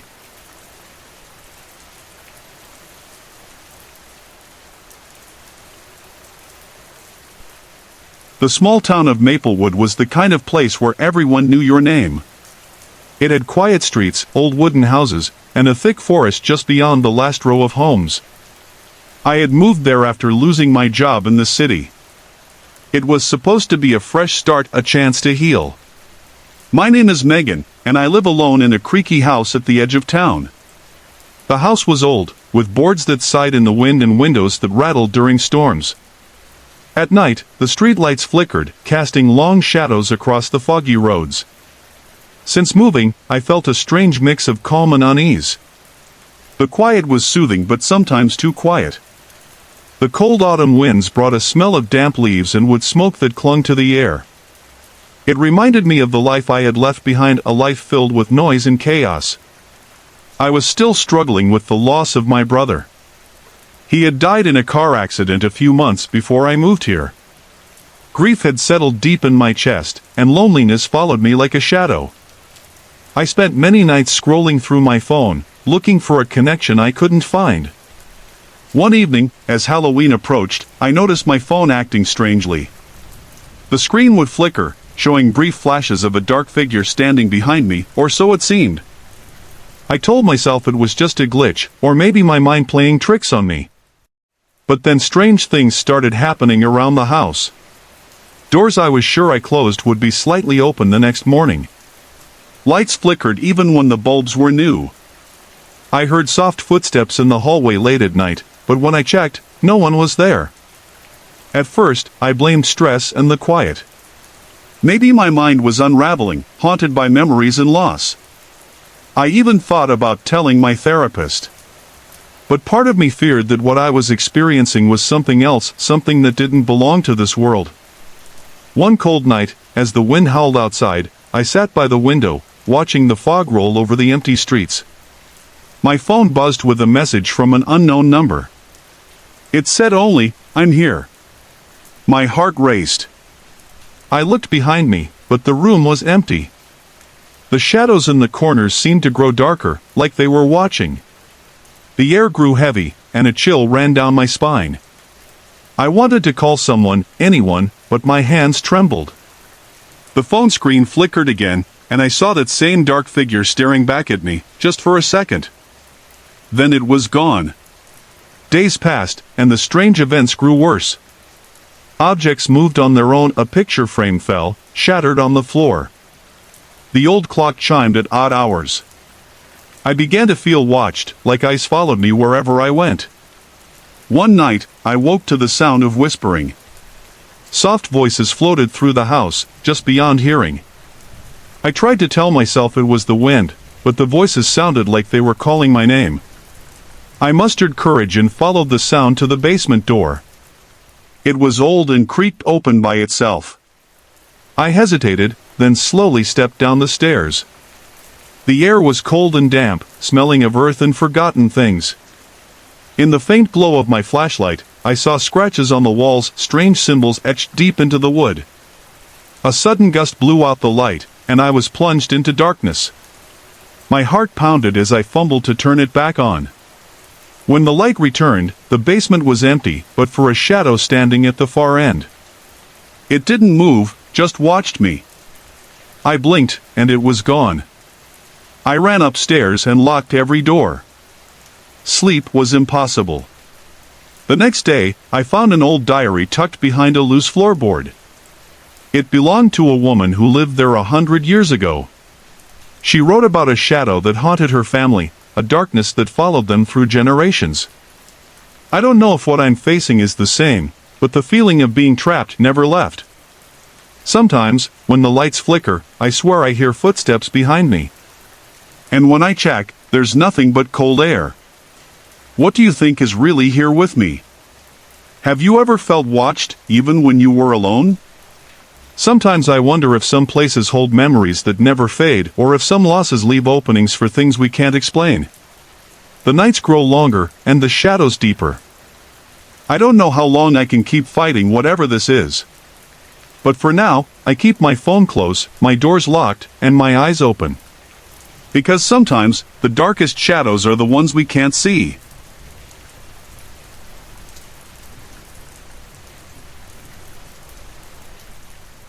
It was late October in the small town of Maplewood. The nights were cold and quiet, with the wind rustling dry leaves across the empty streets. Streetlights flickered, casting long shadows over the cracked sidewalks. I lived in an old wooden house on the edge of town. It creaked in the wind, like it was alive. My name is Jake. I'm a deputy for the town's police. Life had been hard lately. My wife left last year, and since then, the house felt emptier than ever. Some nights, I felt like the walls themselves were watching me. Not in a scary way, but like they held memories I didn't belong to anymore. One night, around Halloween, I was sitting alone in the living room. My phone buzzed with messages from friends planning for the town's small festival. I scrolled, but the words felt distant. I put the phone down and looked out the window. The fog was thick, curling around the street lamps and slipping through the trees like a ghost. That's when I noticed the old porch swing moving slowly. There was no wind. I rubbed my eyes. It stopped. I tried to tell myself it was just my tired mind. But that night, strange things began. At first, it was small sounds, footsteps in the attic, soft creaks in the hallway. Nothing big. Just enough to make me glance over my shoulder. My dog, Max, stayed close, growling at empty corners. Then my phone started acting weird. Messages popped up from unknown numbers, with strange symbols and blank texts. Sometimes, the screen flickered, showing brief shadows like a figure passing behind me. I checked everywhere. No one was there. One evening, I found the porch door unlocked. I was sure I'd locked it. The air smelled cold and damp. I heard a whisper, but it didn't sound like a voice I knew. More like the wind, but clearer somehow. I stepped outside. The swing was moving again. I reached out, and the chains creaked. I felt a chill run down my spine. Sleep was hard after that. Every night, I'd hear tapping on the windows or soft knocking at the door. Sometimes, the lights would flicker. Max refused to go upstairs. One night, I decided to check the attic. The wooden stairs groaned under my weight. I brought my flashlight and my phone. The air smelled musty. I saw old boxes and covered furniture. The rocking chair, covered with a dusty sheet, sat still. Then, I heard it, a low, slow creak, like the chair was rocking. I froze. I pulled back the sheet slowly. No one there. I laughed nervously, but the feeling didn't leave me. It was like something unseen was watching, waiting. That's when I noticed an old photo on the floor. It was of a little girl, maybe 6 or 7, standing on this porch swing. The picture was cracked and faded. I put it down quickly. Over the next days, the messages on my phone grew more frequent. Some were pictures I hadn't taken, dark shapes in my hallway, or a pair of glowing eyes staring from the backyard. I asked around town about the house's history. An old woman told me about a girl named Emily who vanished there years ago. No one knew what happened. The town whispered about her shadow still wandering the streets, looking for a way home. One cold night, I was woken by the sound of soft singing. It was coming from outside. I peeked through the window. The porch swing moved gently, and for a moment, I thought I saw a small figure sitting there. I wanted to believe it was just my mind, but Max barked loudly and ran to the door. I opened it carefully. The air was cold, and the fog thick. No one was there. But the swing kept moving. I asked myself, was it really Emily? Or just the loneliness in this old house playing tricks on me? What do you think? Have you ever felt a presence where no one was? Sometimes, I wonder if some shadows never really leave. Hey everyone! I put a lot of effort and heart into creating these videos just for you. If you're enjoying the content, I'd love to hear from you. Drop a quick comment below and let me know where you're watching from and what time it is for you right now. Your support means the world to me, and it keeps me motivated to bring more awesome videos your way.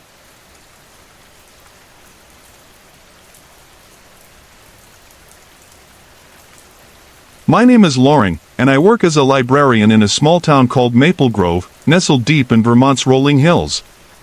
It's the kind of place where everyone knows your name, and the streets glow softly with flickering streetlights. The air is usually cold, especially in October, when the leaves turn gold and the wind whistles through the cracked windows of old wooden houses. I moved here 2 years ago after my husband, Jake, passed away. Losing him left a hollow space inside me, a mix of grief and loneliness I couldn't shake. Maple Grove seemed peaceful, a place where I could heal. But sometimes, peace has a quiet shadow lurking just beyond the trees. My house sits on the edge of town, near the old Miller farm. The farmhouse has been abandoned for decades. It's covered in peeling white paint and surrounded by twisted branches that scratch the sky like crooked fingers. At night, the house looks like a dark silhouette against the foggy road. One chilly autumn evening, around Halloween, I was walking home from work. The wind was sharp and smelled like wet leaves and wood smoke. As I passed the Miller farm, I noticed the old porch light flickering, though it hadn't worked in years. The creak of the wooden steps echoed softly, like the house was breathing. I stopped for a moment. A sudden shiver ran down my spine, and I wrapped my coat tighter.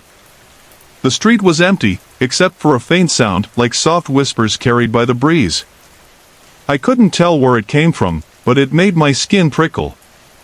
That night, my phone buzzed with messages from an unknown number. At first, I ignored it. But the texts kept coming, strange symbols, broken sentences, and photos of the Miller house taken from outside my window. I felt watched. I thought it was some prank, but I couldn't prove anything. The feeling grew worse over the next few nights. The streetlights near my house began flickering on and off, and sometimes, my phone screen would light up with static noise when no one was calling. One evening, I sat in my living room, trying to read, but the power cut out suddenly. I grabbed a flashlight and stepped outside. The fog was thick, swirling around the trees like ghostly fingers. I heard footsteps behind me, slow and deliberate. When I turned, no one was there. The silence that followed was louder than any sound. Days passed, and I started finding small objects moved around in my house, my keys on the kitchen table, my book on the floor. Nothing huge, but enough to unsettle me. I told myself it was just my mind playing tricks. One night, unable to sleep, I heard a soft tapping on my window. I looked out and saw a shadowy figure standing just beyond the glass. No face, just darkness. My heart pounded as the figure raised a hand and tapped again, slow and steady. I whispered, "Who are you?" The figure didn't answer. Then it vanished. I began researching the history of the Miller farm. I found old newspaper clippings about a family who vanished without a trace. Rumors spoke of curses and strange rituals. Some townsfolk believed the house was haunted by shadow people, dark shapes that moved between worlds. The more I learned, the heavier the silence around me felt. One night, while scrolling through my phone, I received one final message from the unknown number: "You don't belong here." I packed a bag and left Maple Grove the next morning. Driving away, I glanced back at the Miller house. In the fog, I swear I saw a pair of glowing eyes watching me. Have you ever felt like something unseen was near you? Like a shadow waiting just out of sight? Sometimes, the smallest towns hide the darkest stories. What do you think was really in that old farmhouse? I'm Jake, a small-town police officer in Silver Pines, a quiet place where everyone knows your name. But lately, something has been making me feel uneasy. It's not the usual crime calls or troublemakers. It's something I can't explain. Last October, the nights got colder, and the winds sounded like whispers through the old trees. The streetlights flickered often, casting long shadows on the cracked sidewalks. It was the kind of chill that seeps into your bones. I lived alone in an old wooden house on Maple Street, a house that creaked and groaned as if it was alive. I'd recently lost my wife, Megan. The grief was heavy. Some nights, I couldn't sleep. I'd scroll through my phone, looking at her pictures, feeling both comfort and pain. But one night, things felt different. It was close to midnight. The fog rolled in thick, hiding the moon and making the world seem softer, quieter. I was watching some old videos on my phone, nothing scary, just home movies. Suddenly, the screen went black. My phone wouldn't turn back on. I tried again and again, but nothing worked. Then, just when I thought it was dead, a faint glow appeared on the screen. It wasn't my videos anymore. It was a live feed. A camera view from outside my house. I blinked, thinking maybe it was some glitch. But the image showed the front porch. And there, standing just at the edge of the light, was a shadowy figure. I froze. The figure didn't move. It looked like a man, but his face was hidden under a dark hood. The wind howled outside, and the old wooden floor beneath me creaked loudly. I grabbed my flashlight, heart pounding, and stepped out onto the porch. The cold air hit me like a wave.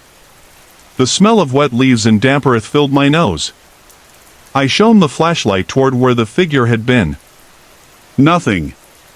Just the empty porch, shining under the flickering street lamp.